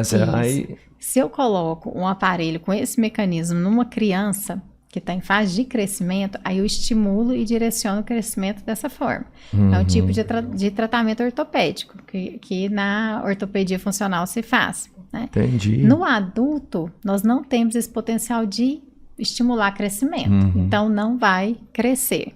Só que é apoiado sobre dentes. E os dentes, eles precisam ter uma estrutura boa. Então, eu preciso fazer uma avaliação clínica muito bem feita, para não criar um problema tentando resolver outro. Tá? Então, eu preciso estudar mesmo o paciente, ver o quanto de osso que ele tem, a inclinação dentária, a forma, a anatomia da via aérea, fazer uma avaliação detalhada da musculatura e da articulação, porque se eu estou puxando o queixo para frente, eu estou tirando uma musculatura que está sedentária, estou começando a trabalhar ela. Certo? Verdade. É a mesma coisa de você começar a fazer uma atividade física. Então, você está sedentário, começa a fazer uma atividade física, no início você pode ter um personal top, numa academia top, que você pode ter desconforto. Então, no início do tratamento, eu preciso entender e conhecer meu paciente para saber o tanto que eu posso puxar para equilibrar. É o que o Túlio falou, né? O risco é maior do que o benefício, então a gente precisa entender cada paciente. Nesse caso, a gente está falando do músculo mais forte do corpo humano. Por quê? O músculo mais forte? É o músculo do maxilar, é o músculo mais forte. Masseter? Eu não sei se ele é o mais forte do corpo humano. Será que é? Não sei. Vozes da minha cabeça, isso. O Robertinho é cheio dessas fontes. Mas você trabalha ele, né? Quando você tem, por exemplo... Hoje eles usam aquelas placas no dente, para o dente ficar mais bonito, todo preenchido e tal. Faceta. Aqui lá você rói boa parte do dente, em algumas situações. O cara tem que te contar, porque às vezes, como vai ter uma tração forte ali, o dente tá... Pra gente olhando esteticamente, ele tá bem. Se tem faceta? Porque você olha ali, os dentão tá bonitos. Ai, não sei. Não, aí, por exemplo, a faceta em si, pro dentista, ela é visível. Mas tem algumas condições que não são. Por exemplo, um implante, uma perda óssea, um problema na articulação que é muito assintomático. Então, eu preciso investigar. A faceta em si faz todo sentido. Se tem que ter retenção, o aparelho vai prender ali. Então, eu tenho um material específico para esse paciente que tem muita porcelana na boca. Que a durabilidade dele, que é o que você me perguntou, quanto dura? Né?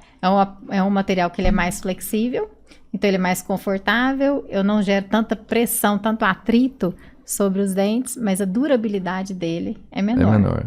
Então, cada paciente é de um jeito. Às vezes compensa você usar, começar com esse mais flexível, se você tem uma boa grana, você fala assim, não, eu vou começar nesse mais molinho aqui, eu vou pagar um pouquinho mais para mais conforto. Sim, mas é que nem...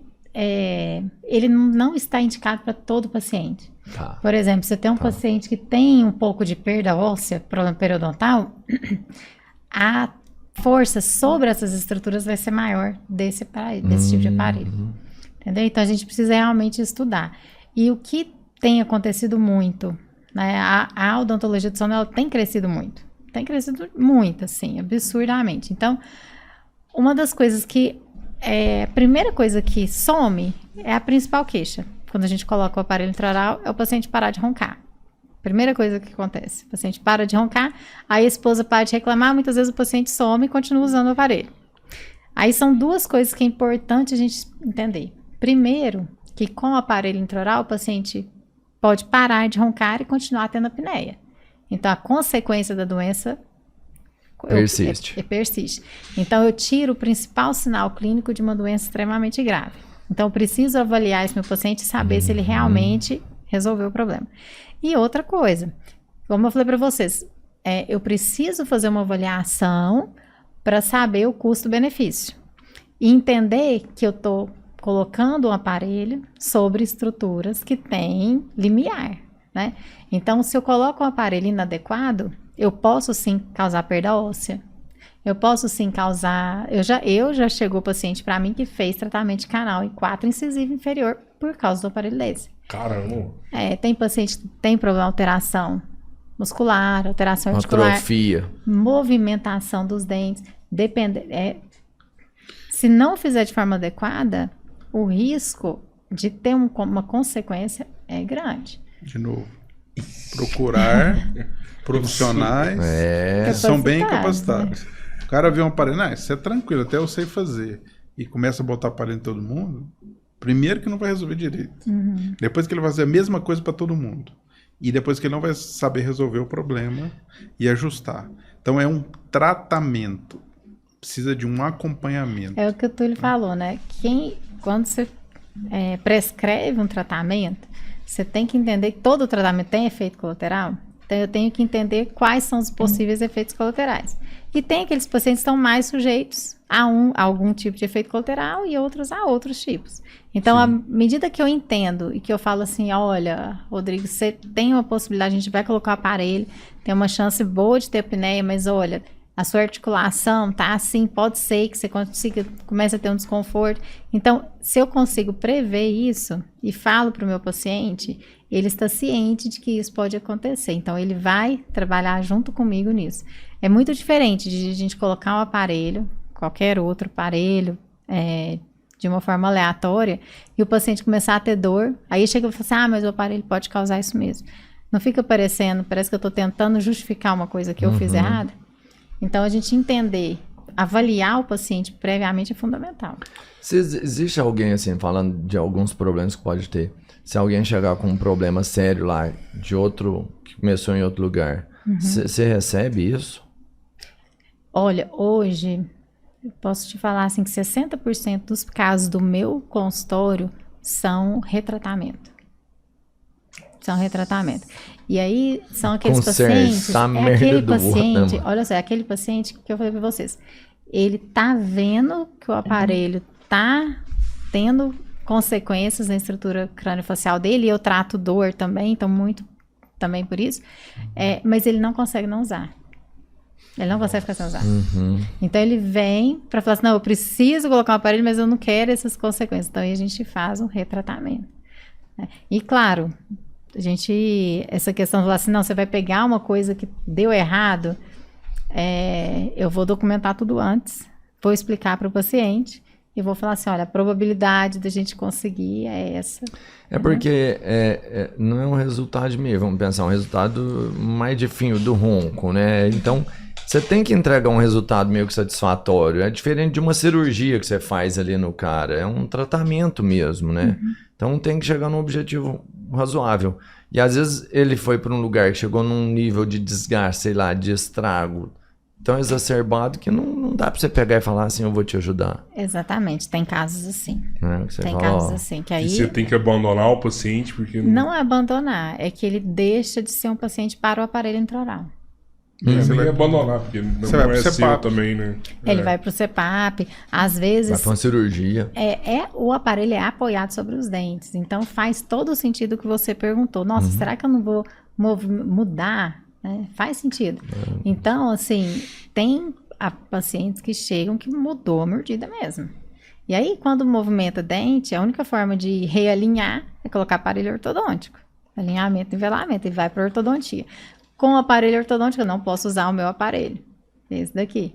Então, ele vai para o CPAP. Então, por isso que eu falei, tem casos que ele deixa de ser um paciente para aparelho intraoral.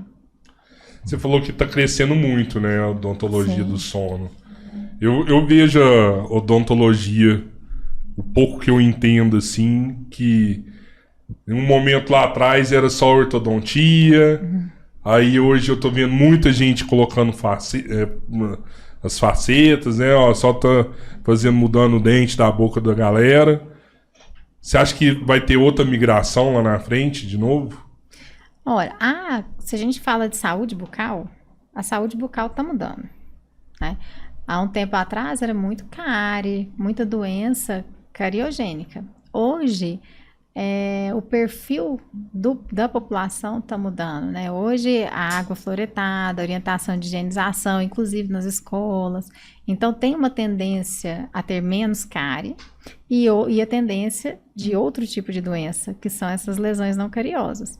E aí, sim, está caminhando para esse sentido.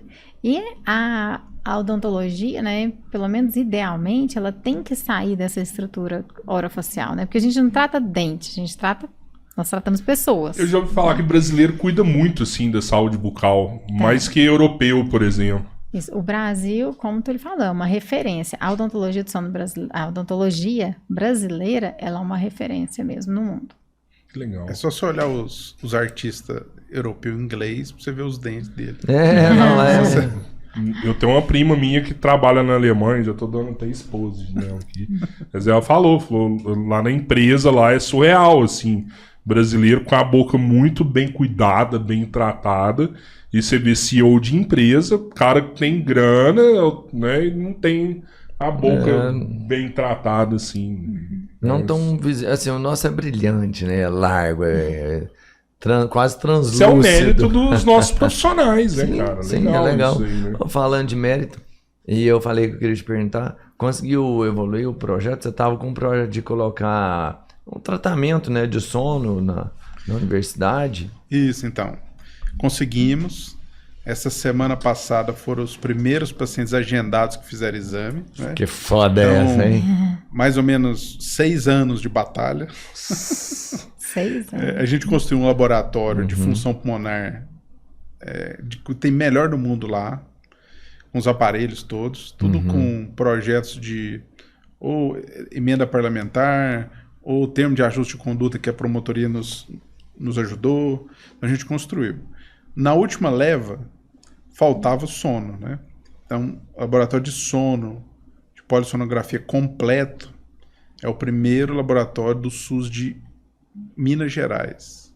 Então, nós temos 2 leitos de sono completo.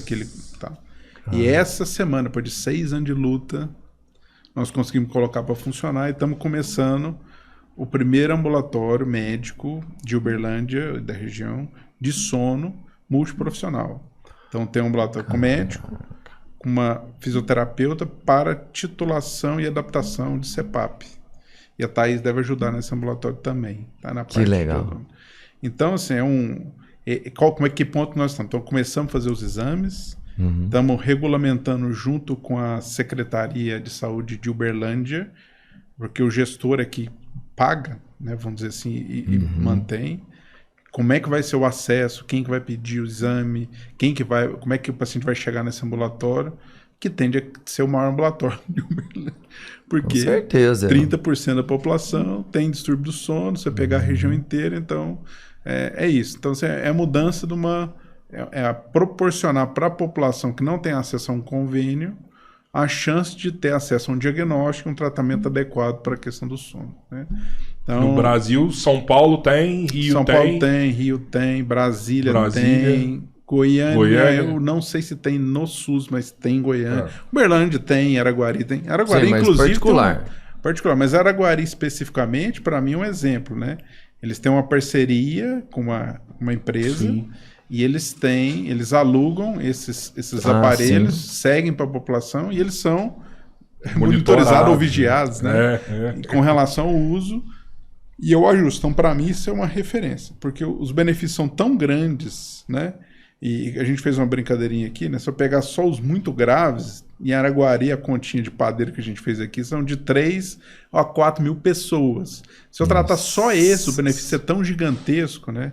Que eu consigo aliviar a longo prazo o sistema de saúde. Eu tenho menos complicações relacionadas à hipertensão, à diabetes, à obesidade, ao próximo acidente de trânsito. Eu te contei como que eu tava? Eu tava desligando, assim, antes de usar. Sério mesmo, eu acredito que eu tava quase chegando numa depressão, assim, porque eu não tava dando conta de trabalhar mais. Então, assim, meu dia, eu sentava na frente do computador, eu dormia. A cada tempo todo, assim, dormindo. A gente ia viajar pra São Paulo, por exemplo, toda hora, vamos trocar aqui, porque eu tô com sono, né?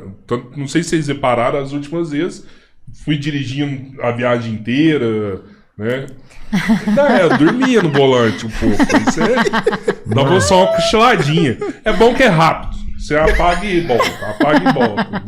Não é aquele sono profundo, assim. Assim, eu não fico tão preocupado que quando você tá acordado dormindo, seu volante é o mesmo. Não, mas ele tava complicado. Mas a gente tava falando outra coisa também. Deixa eu só... Eu falo, depois Era disso. Pra gente fazer exame em 4.000 pessoas é algo que vai demorar anos, né? E você tá num projeto também da saliva que é maravilhoso, né? Então é isso. A gente tem um projeto eu vou falar de marcadores de doença, para achar marcadores em sangue, em saliva, em urina, dependendo da doença. Mas a gente sempre usa a saliva, que é mais fácil, não tem dor, todo mundo tem, é fácil coletar, para doenças em geral. Então a gente fez do Covid, a gente tem de asma, DPOC, etc. E um projeto que a gente fez, que inclusive foi a tese da Thaís, de doutorado, foi diagnóstico de apneia do sono. Então, o que a gente faz? A gente coleta... Tem várias plataformas, vários equipamentos que podem fazer exames diferentes. Por exemplo, eu posso fazer um hemograma, eu posso fazer um exame de bioquímica, que é sódio, potássio, ureia, que são 2 aparelhos diferentes. E eu posso usar um aparelho que chama espectrometria de massa, que ele faz, por exemplo, um exame que chama metabolômica. O que é isso? Eu pego o sangue ou a saliva, coloco nesse aparelho e ele vai determinar quais são os metabólitos, quais são os componentes que tem naquela substância. Geralmente são de 4 a 5 mil componentes diferentes. Então, o que a gente pega? A gente pega todos esses componentes. Lógico que existe toda uma ciência por trás disso aí, como a gente faz. Mas isso de 4 a 5 mil na saliva. Na saliva. Pô, informação pra caramba. É muita coisa. É muita tem coisa. uns que são... que não servem para nada, outros que servem. Então, a gente tem essa filtragem. Então, basicamente, a gente pega esses metabólitos, faz algoritmos de inteligência artificial. Esse tem, esse não tem. Esse tem, esse não tem. Então, para fazer isso, eu preciso determinar o que cada paciente tem bonitinho. Então, faço o algoritmo, ele me dá com alta acurácia se tem ou não tem apneia do sono, se tem ou se não tem asma, etc. Esse é um. Tem um outro que é um raio infravermelho, que é o mesmo do Covid que a gente fez, que chama FTR, que eu coloco um raio infravermelho lá na amostrinha da saliva, ele vai gerar uma impressão digital de componentes químicos, eu pego esses valores e também mando para a inteligência artificial. Esse do raio do infravermelho tem uma vantagem que não precisa de reagente, é só o raio, né?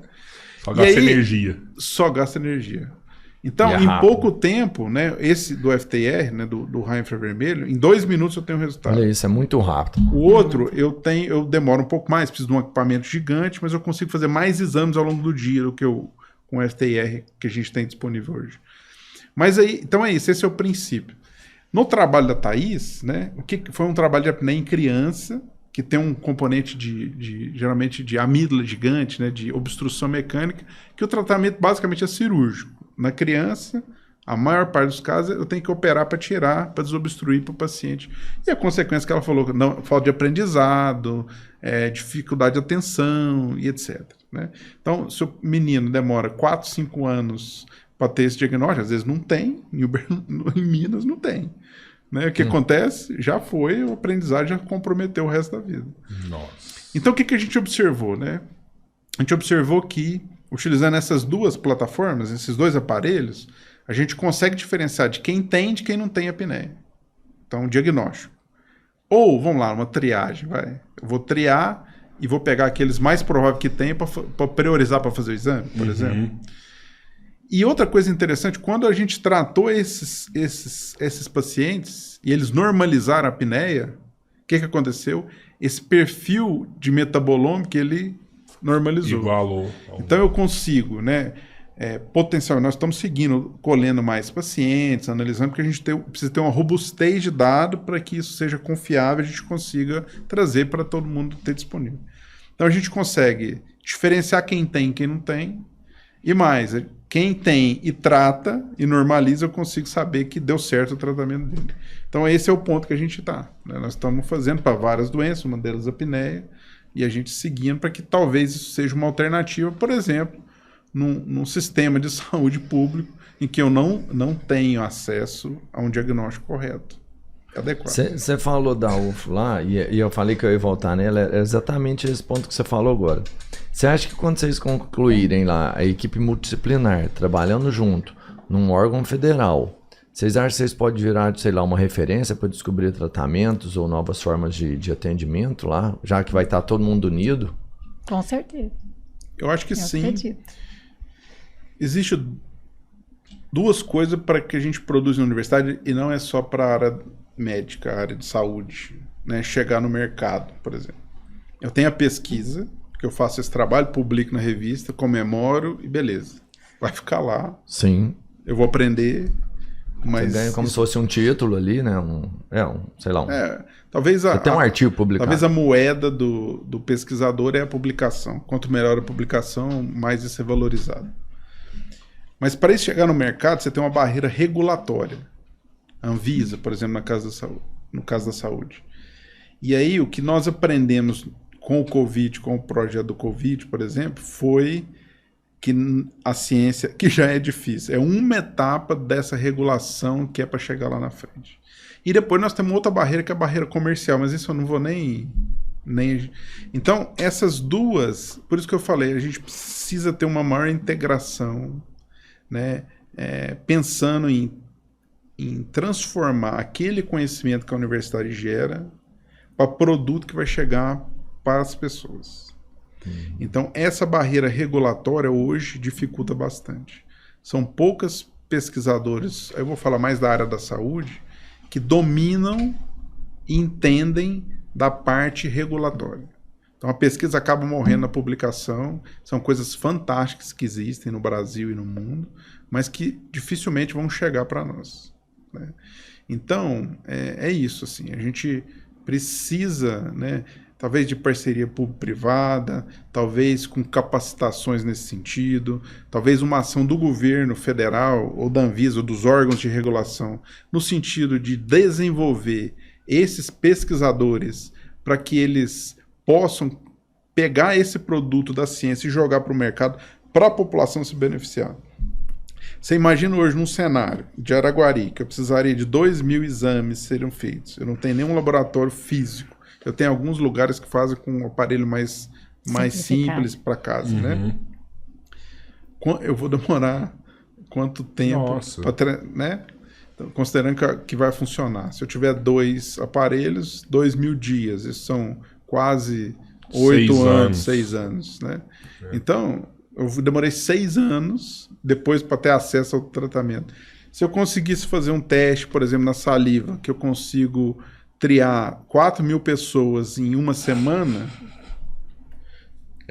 Entendeu? Então, esse é o impacto, né? Eu diminuo o custo, eu facilito, eu agilizo, eu faço diagnóstico. Resultado, né? Se eu tivesse várias doenças, câncer de pulmão, câncer de mama, câncer de próstata, asma, DPOC, eu consigo, com o mesmo passada da amostra na máquina, seja uma ou outra, mandar para vários algoritmos. E com um exame eu tenho N diagnóstico naquela população. Mas você sabe que saúde é só o tempo, né? No último podcast que a gente fez, a gente abordou um pouco esse assunto e teve um corte que até viralizou falando sobre isso daí. E eu sou o louco dos comentários, eu fico lendo tudo quanto é comentário. E um dos comentários que mais tem ali é falando assim, não aprovou porque é no Brasil, é porque é tecnologia brasileira. Muita gente falando assim, porque a Anvisa chegou, o ministro da Saúde veio, né, olhou toda essa pesquisa, e muita gente falando assim, se fosse a Pfizer já tinha aprovado já, se fosse tal já tinha aprovado. Não aprovou porque o Brasil é pioneiro nisso daí, né? A Anvisa é um órgão muito sério. Como é que funciona a Anvisa? Não é a Anvisa que te chancela. É um técnico, que é um de nós aqui, que passou num concurso, que vai avaliar seu processo e falar, cara, isso funciona, eu estou respaldando, e se der algum problema, a responsabilidade é minha. E aí você chega lá com um diagnóstico novo, né? O primeiro mundial com FTE, com raio infravermelho, para diagnóstico médico. E o primeiro no Brasil utilizando inteligência artificial. A Anvisa nem sabia direito aonde a gente ia entrar, se era dispositivo médico, se era novo teste. A gente fez para novo teste, ele falou, não, isso é dispositivo médico. A gente fez, aí a documentação é completamente diferente, Mudou. que é regulação, tem regulação de onde é feito, tem um tanto de coisa. Aí a gente fez para dispositivo médico, aí chegou lá, eles chamaram o cara do novo diagnóstico, os dois. Então, assim, eu não condeno a Anvisa. Eu não acho assim, que teve essa interferência por a gente ser do Brasil, nem para a gente ser do Berlândia, né? Mas eu acho que foi muito avanço, né? Sim. Mesmo para a gente falar uma coisa de triagem, que seja triagem, né? Então, o primeiro diagnóstico infravermelho do mundo e o primeiro por inteligência artificial do Brasil na época, eu acho que foi muita coisa para o cara técnico, pessoa física, assinar e respaldar. Falar. Isso é o que eu acredito. Mas, apesar da gente não ter conseguido chegar lá com o Covid, né, que nunca foi nossa ideia inicial, o Covid foi um acidente do mundo inteiro, nós estamos seguindo com os outros projetos, nós aprendemos demais com essa questão regulatória e nós estamos continuando trabalhando e persistindo para que um dia a gente consiga soltar o primeiro que possa chegar no mercado. Depois que chegar no mercado é assim, eu poder prescrever o exame, passar e ele ser aceito pelos órgãos de regulatórios Anvisa do Brasil, por exemplo. Aí a outra coisa é a comunidade acadêmica aceitar e a gente conseguir colocar isso em vários locais. Fazer. Aí é outra luta, né? Mas nós nunca vamos parar de fazer isso, até que a gente consiga o sucesso. O problema é meio que virar um Santos Dumont isso aí, entendeu? Tipo, o projeto tá aí. Eu tenho certeza que já tem gente lá de fora que tá vendo o que vocês estão fazendo. Eu tenho certeza que tem pesquisadores, cientistas que estão vendo isso daí. Só que a gente não consegue aprovar aqui, por conta de todos esses critérios que você falou. Aí lá na Europa o cara tá em contato com vocês o tempo todo, ele tá vendo o que tá acontecendo, coloca lá, aprova lá e fala que é o pai da criança depois, né? Se isso acontecer, eu vou ficar feliz. Não, claro. Porque é um passo, né, que eles foram mais competentes que nós, no sentido assim, de conseguir passar por todas essas barreiras e colocar o primeiro. Ali. Mas lá tem menos barreira do que aqui. Eu acho que não. Eu acho que é diferente. Né? Eu acho que as estruturas lá são mais profissionais que as nossas. A gente tem mais pessoas mais bem preparadas nas nossas universidades, nas equipes, não pesquisador, mas dessa outra área que eu estou te falando, que a gente tem muito pouco. Tem muita gente no Brasil que é muito top nisso, mas em geral isso não tem muita importância, não tem muito esse pensamento.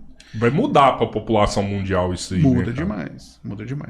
E eu também entendo, né, que a gente precisa de um rigor científico muito grande, porque da mesma maneira que eu me acho um pesquisador sério, e assim, eu me falo, mas tem muita gente muito mais importante que eu atrás desse projeto, né?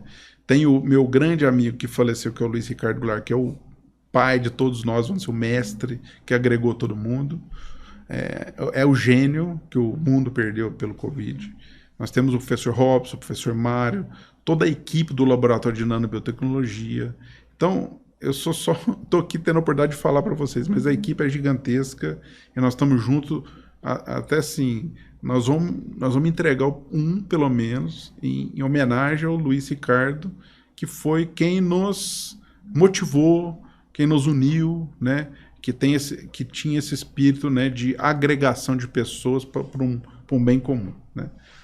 Então, é difícil, né? Assim, eu entendo, né, um órgão regulador que ele precisa chancelar, observar, analisar, julgar se o processo para chegar lá foi sério, foi correto, e se aquilo ele é reprodutível. Se eu pegar 100 amostras lá da Amazônia, bem colhidas, de Covid e não Covid, ou de asma e não asma, de apneia e não apneia, e eu usar no meu teste, ele vai se correlacionar com o que eu tenho de diagnóstico padrão ouro hoje, e eu vou reproduzir esse diagnóstico com o mesmo resultado que eu publiquei ou que eu apresentei em outros cenários.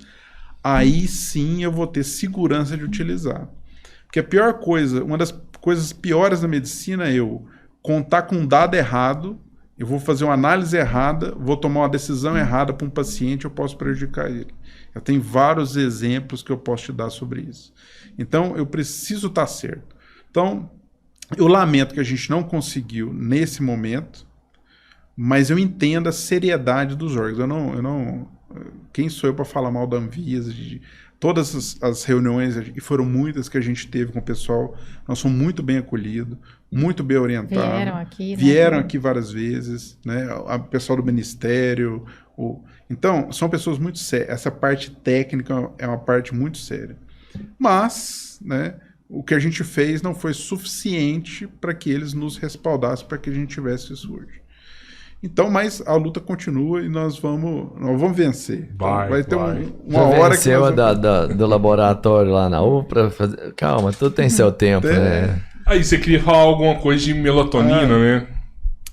A melatonina é um exemplo de uma substância que teoricamente ia resolver o problema da insônia, e quando você for para o estudo, não foi bem assim.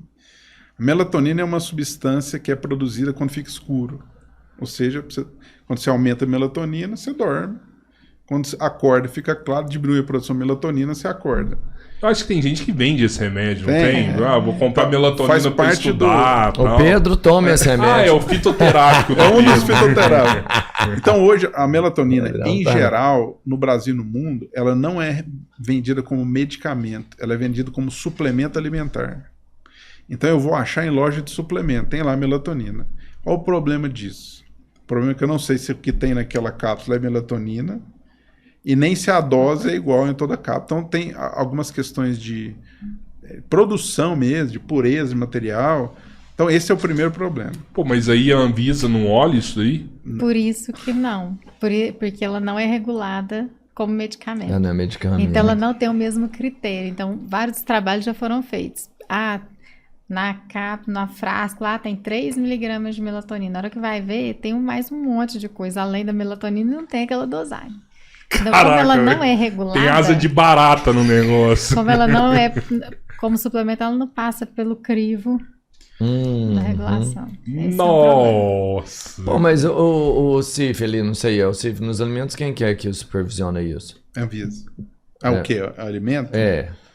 Eu não sei. Aí tem um outro órgão, que aqui no Brasil eu vou te falar, eu não sei quem produz não, mas sempre tem alguém que não tá produzindo nada, que tá fiscalizando quem tá fazendo alguma Cara, coisa. mas faz muito sentido, porque tem muita gente produzindo encapsulado de vitamina aí, que promete, toma esse encapsulado que você vai dormir, toma isso aqui que é outra coisa e tal, e vai ficar animado. Você vai ficar garrafada, né? Gota do sono, toma isso aqui. Mas assim, nós não estamos falando mal da melatonina, não é isso. Não, entendemos. Né? Tem algumas indicações que são clássicas, né? O idoso, ele perde essa capacidade de produção de melatonina, então a suplementação no idoso é ok, já tem muito trabalho. E a gente faz uma analogia, assim, da melatonina que fica fácil a gente entender, né? Não é o hormônio do sono, é o hormônio do escuro, tá? Então, todo mundo que tem queixa de insônia, se tomar melatonina, vai resolver? E aí a gente fala assim, olha, a mesma coisa de você estar dirigindo seu carro e aí ele morre na estrada. Primeira coisa que a gente pensa... Acabou a gasolina. Acabou a gasolina. Aí você vai ver, o tanque tá cheio. Vai adiantar você pôr gasolina? Não. É isso que acontece. Entendeu? Você tem que entender por que você não tá dormindo. Às vezes não é a concentração da melatonina. Agora falar assim pra mim, tem jeito de dosar a melatonina? É difícil. Tem jeito, a gente dosa em pesquisa, mas clinicamente ainda é complicado. O idoso, ele perde essa capacidade, então, de gerar isso aí, por isso que ele dorme durante o dia, várias vezes. Assim, a gente tem, cada faixa etária tem um número de horas e tem um padrão de sono. Né? Então, o recém-nascido, ele dorme de 3 em 3 horas, acorda para mamar, né? Então ele tem uma tendência, ele dorme até 18, 19 horas. Aí eu vou diminuindo a quantidade de horas ao longo da vida. Então eu tenho ali a criança pré-escolar, que ela tem 2 cochilos, um cochilo de manhã, um cochilo à tarde. Depois ela adquire um padrão monofásico de sono, que é só dormir à noite, um período só de sono. Aí vem o adolescente, que tem o que a gente chama de atraso de fase. Ele tem uma tendência, uma necessidade pela liberação do GH de dormir mais tarde e acordar mais tarde. Então, o padrão do adolescente, né? E aí eu vou envelhecendo, eu vou diminuindo o número de horas. O idoso, ele precisa de 6 a 7 horas de sono. E aí, isso é muito interessante, porque muitas vezes, ele, além disso, além de menos horas, ele tem uma tendência a dormir mais cedo. Então, vamos supor, se ele dorme 9 horas da noite. 9, 10, 11, 12, 1, 2, 3, acordei. Eu dormi o tempo que eu precisava. Só que eu acordei 3 horas da manhã, minha casa inteira tá dormindo. Então, eu tenho uma queixa muito social. Aí eu vou no psiquiatra, ele passa um indutor de sono. Remédio pra dormir. Aí ele acorda, tonto, sonolento, cai, quebra o fêmur. É mais ou menos assim a nossa rotina que a gente fez. Então, precisa investigar o sono. Né? E o idoso, ele adquire mesmo esse sono, ele volta a ter esse sono polifásico. De ter um sono durante um período do sono noturno um pouco maior, mas uma necessidade de um cochilo um pouco mais estendido logo após o almoço também, durante o dia. Então, uma alteração. Eu tô nessa já. De dormir muito à noite e acordar de... Você já tá dormindo 6 horas já. Aí, eu vi uma parada também, isso é legal falar, que o sono... Por mais, tipo assim, eu preciso de 7 horas, mas tem que ser 7 horas na noite. Não adianta, igual pessoa que trabalha à noite, que dorme o dia, sono não é a mesma coisa. Por mais que ela... eu comecei a dormir 7 horas da manhã e dormi até 3 horas da tarde, né? Deu tempo, mas não é a mesma coisa. Não né? Nós somos seres, né? Os seres humanos são seres diurnos. Então, o nosso organismo é feito para trabalhar durante o dia. Então, é totalmente diferente o sono que você tem durante a noite do sono que você tem durante o dia. Quer ver uma outra coisa que é super interessante? É a crononutrição, que é uma linha de pesquisa também. O horário que você se alimenta. Você se alimentar nas 8 horas durante o dia, a absorção, o rendimento é totalmente diferente do que você se alimentar no período da noite. É totalmente diferente, porque o metabolismo é diferente. Então, a gente tem os trabalhadores em turnos. Até pouco tempo, a gente acreditava que eles sincronizavam. O que é isso? É o seu organismo se adaptar e executar todas as funções normal. Mas hoje a gente sabe que isso não acontece, porque a regulação interna, que a gente chama de relógio biológico central, ele é diferente. Ele determina isso de uma forma diferente, então o organismo ele é impactado. Então, mesmo se ele dormir todos os dias durante o dia e trabalhar toda noite, o metabolismo dele já é diferente. Mas o que acontece, na realidade, uma vez eu e o Túlio fomos até para uma mineradora lá no meio do Pará, lá, para dar um treinamento para a equipe de saúde, isso não acontece. Porque quando chega nessas grandes empresas, o horário de trabalho deles é alternado. 24 horas, né? Só que assim, não é que quando ele trabalha à noite, a hora de trabalho dele vale mais. Então, muitos querem trabalhar no período da noite. Sim. Então, eles não ficam assim, não tem aquele grupo que trabalha só à noite, ou o grupo que trabalha só no período da tarde. Não, eles vão rodando. Escala. Então, eles ficam uma semana no turno da meia-noite às 8, outra semana das 8 às 3, outra semana das 3 às 8, e eles vão rodando. Então, não sincronizam, não adaptam. Pra catar ser maior, né? Com a vida dele. Na hora que você tá acostumando, você roda. Você roda. E você imagina se o motorista lá daquelas máquinas gigantes tiver a apneia do sono. Você num caminhão, ar-condicionado, sem som, só você num retão, andando a 60 km por hora. O que acontece? Vai dormir, velho. É isso mesmo. Catástrofe. Pô, mano, é isso, hein? Obrigado pela aula, viu? Obrigado. Valeu demais. Foi, assim, super, assim, instrutivo mesmo. Eu, assim, acho que todo mundo que viu isso aqui vai entender muito mais da importância do sono, como buscar os recursos, os melhores recursos, porque às vezes o que você tem de recurso não é o melhor, e o melhor talvez não vai resolver. E obrigado mesmo, foi muito, muito bom. Deixa eu só mandar mais uma aqui. Quando a gente tá no sono REM, que o cérebro tá com alta atividade ali, você falou, né? Tem algum estudo sobre essa atividade do cérebro? Tem muito estudo. É a atividade normalmente que você consolida o aprendizado do dia. Então aquilo que você estudou, aquilo que você viveu, a memória, essa é uma fase extremamente importante, né? O cérebro tá trabalhando para armazenar aquilo ali tudo ali. É isso. E assim, como que eu sei em que estágio do sono que eu tô? No exame de polissonografia, tem os eletrodos que captam as ondas cerebrais. Então, quando a gente fala assim que o cérebro está extremamente ativo, é que se eu for olhar só para as ondas cerebrais, eu não consigo diferenciar se o paciente está em sono REM ou se ele está acordado. Tamanha atividade cerebral. Né? E aí, é o que o Túlio falou, né? Capacidade de memória, concentração, atenção, alerta, é tudo ali sincronizado e estabelecido durante o sono REM. E uma coisa que tem sido muito estudada hoje, né, que é o sistema linfático. O que é isso, né? Ele faz a mesma função do sistema linfático faz no nosso organismo. O sistema linfático limpa, né, as proteínas residuais, purifica o sangue. Chamando de sistema linfático. É a mesma coisa, só que só no sistema nervoso central. Então, ele promove essa purificação, remoção de proteínas residuais, essa limpeza no cérebro. E isso acontece durante o sono profundo.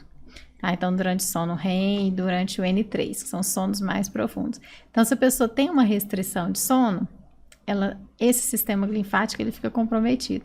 E aí, o que tem surgido muito agora de pesquisa é a relação da deficiência do sono com doenças neurodegenerativas. Alzheimer, Parkinson.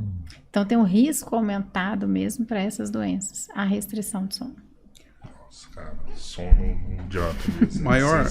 Maior forma de tortura qual é?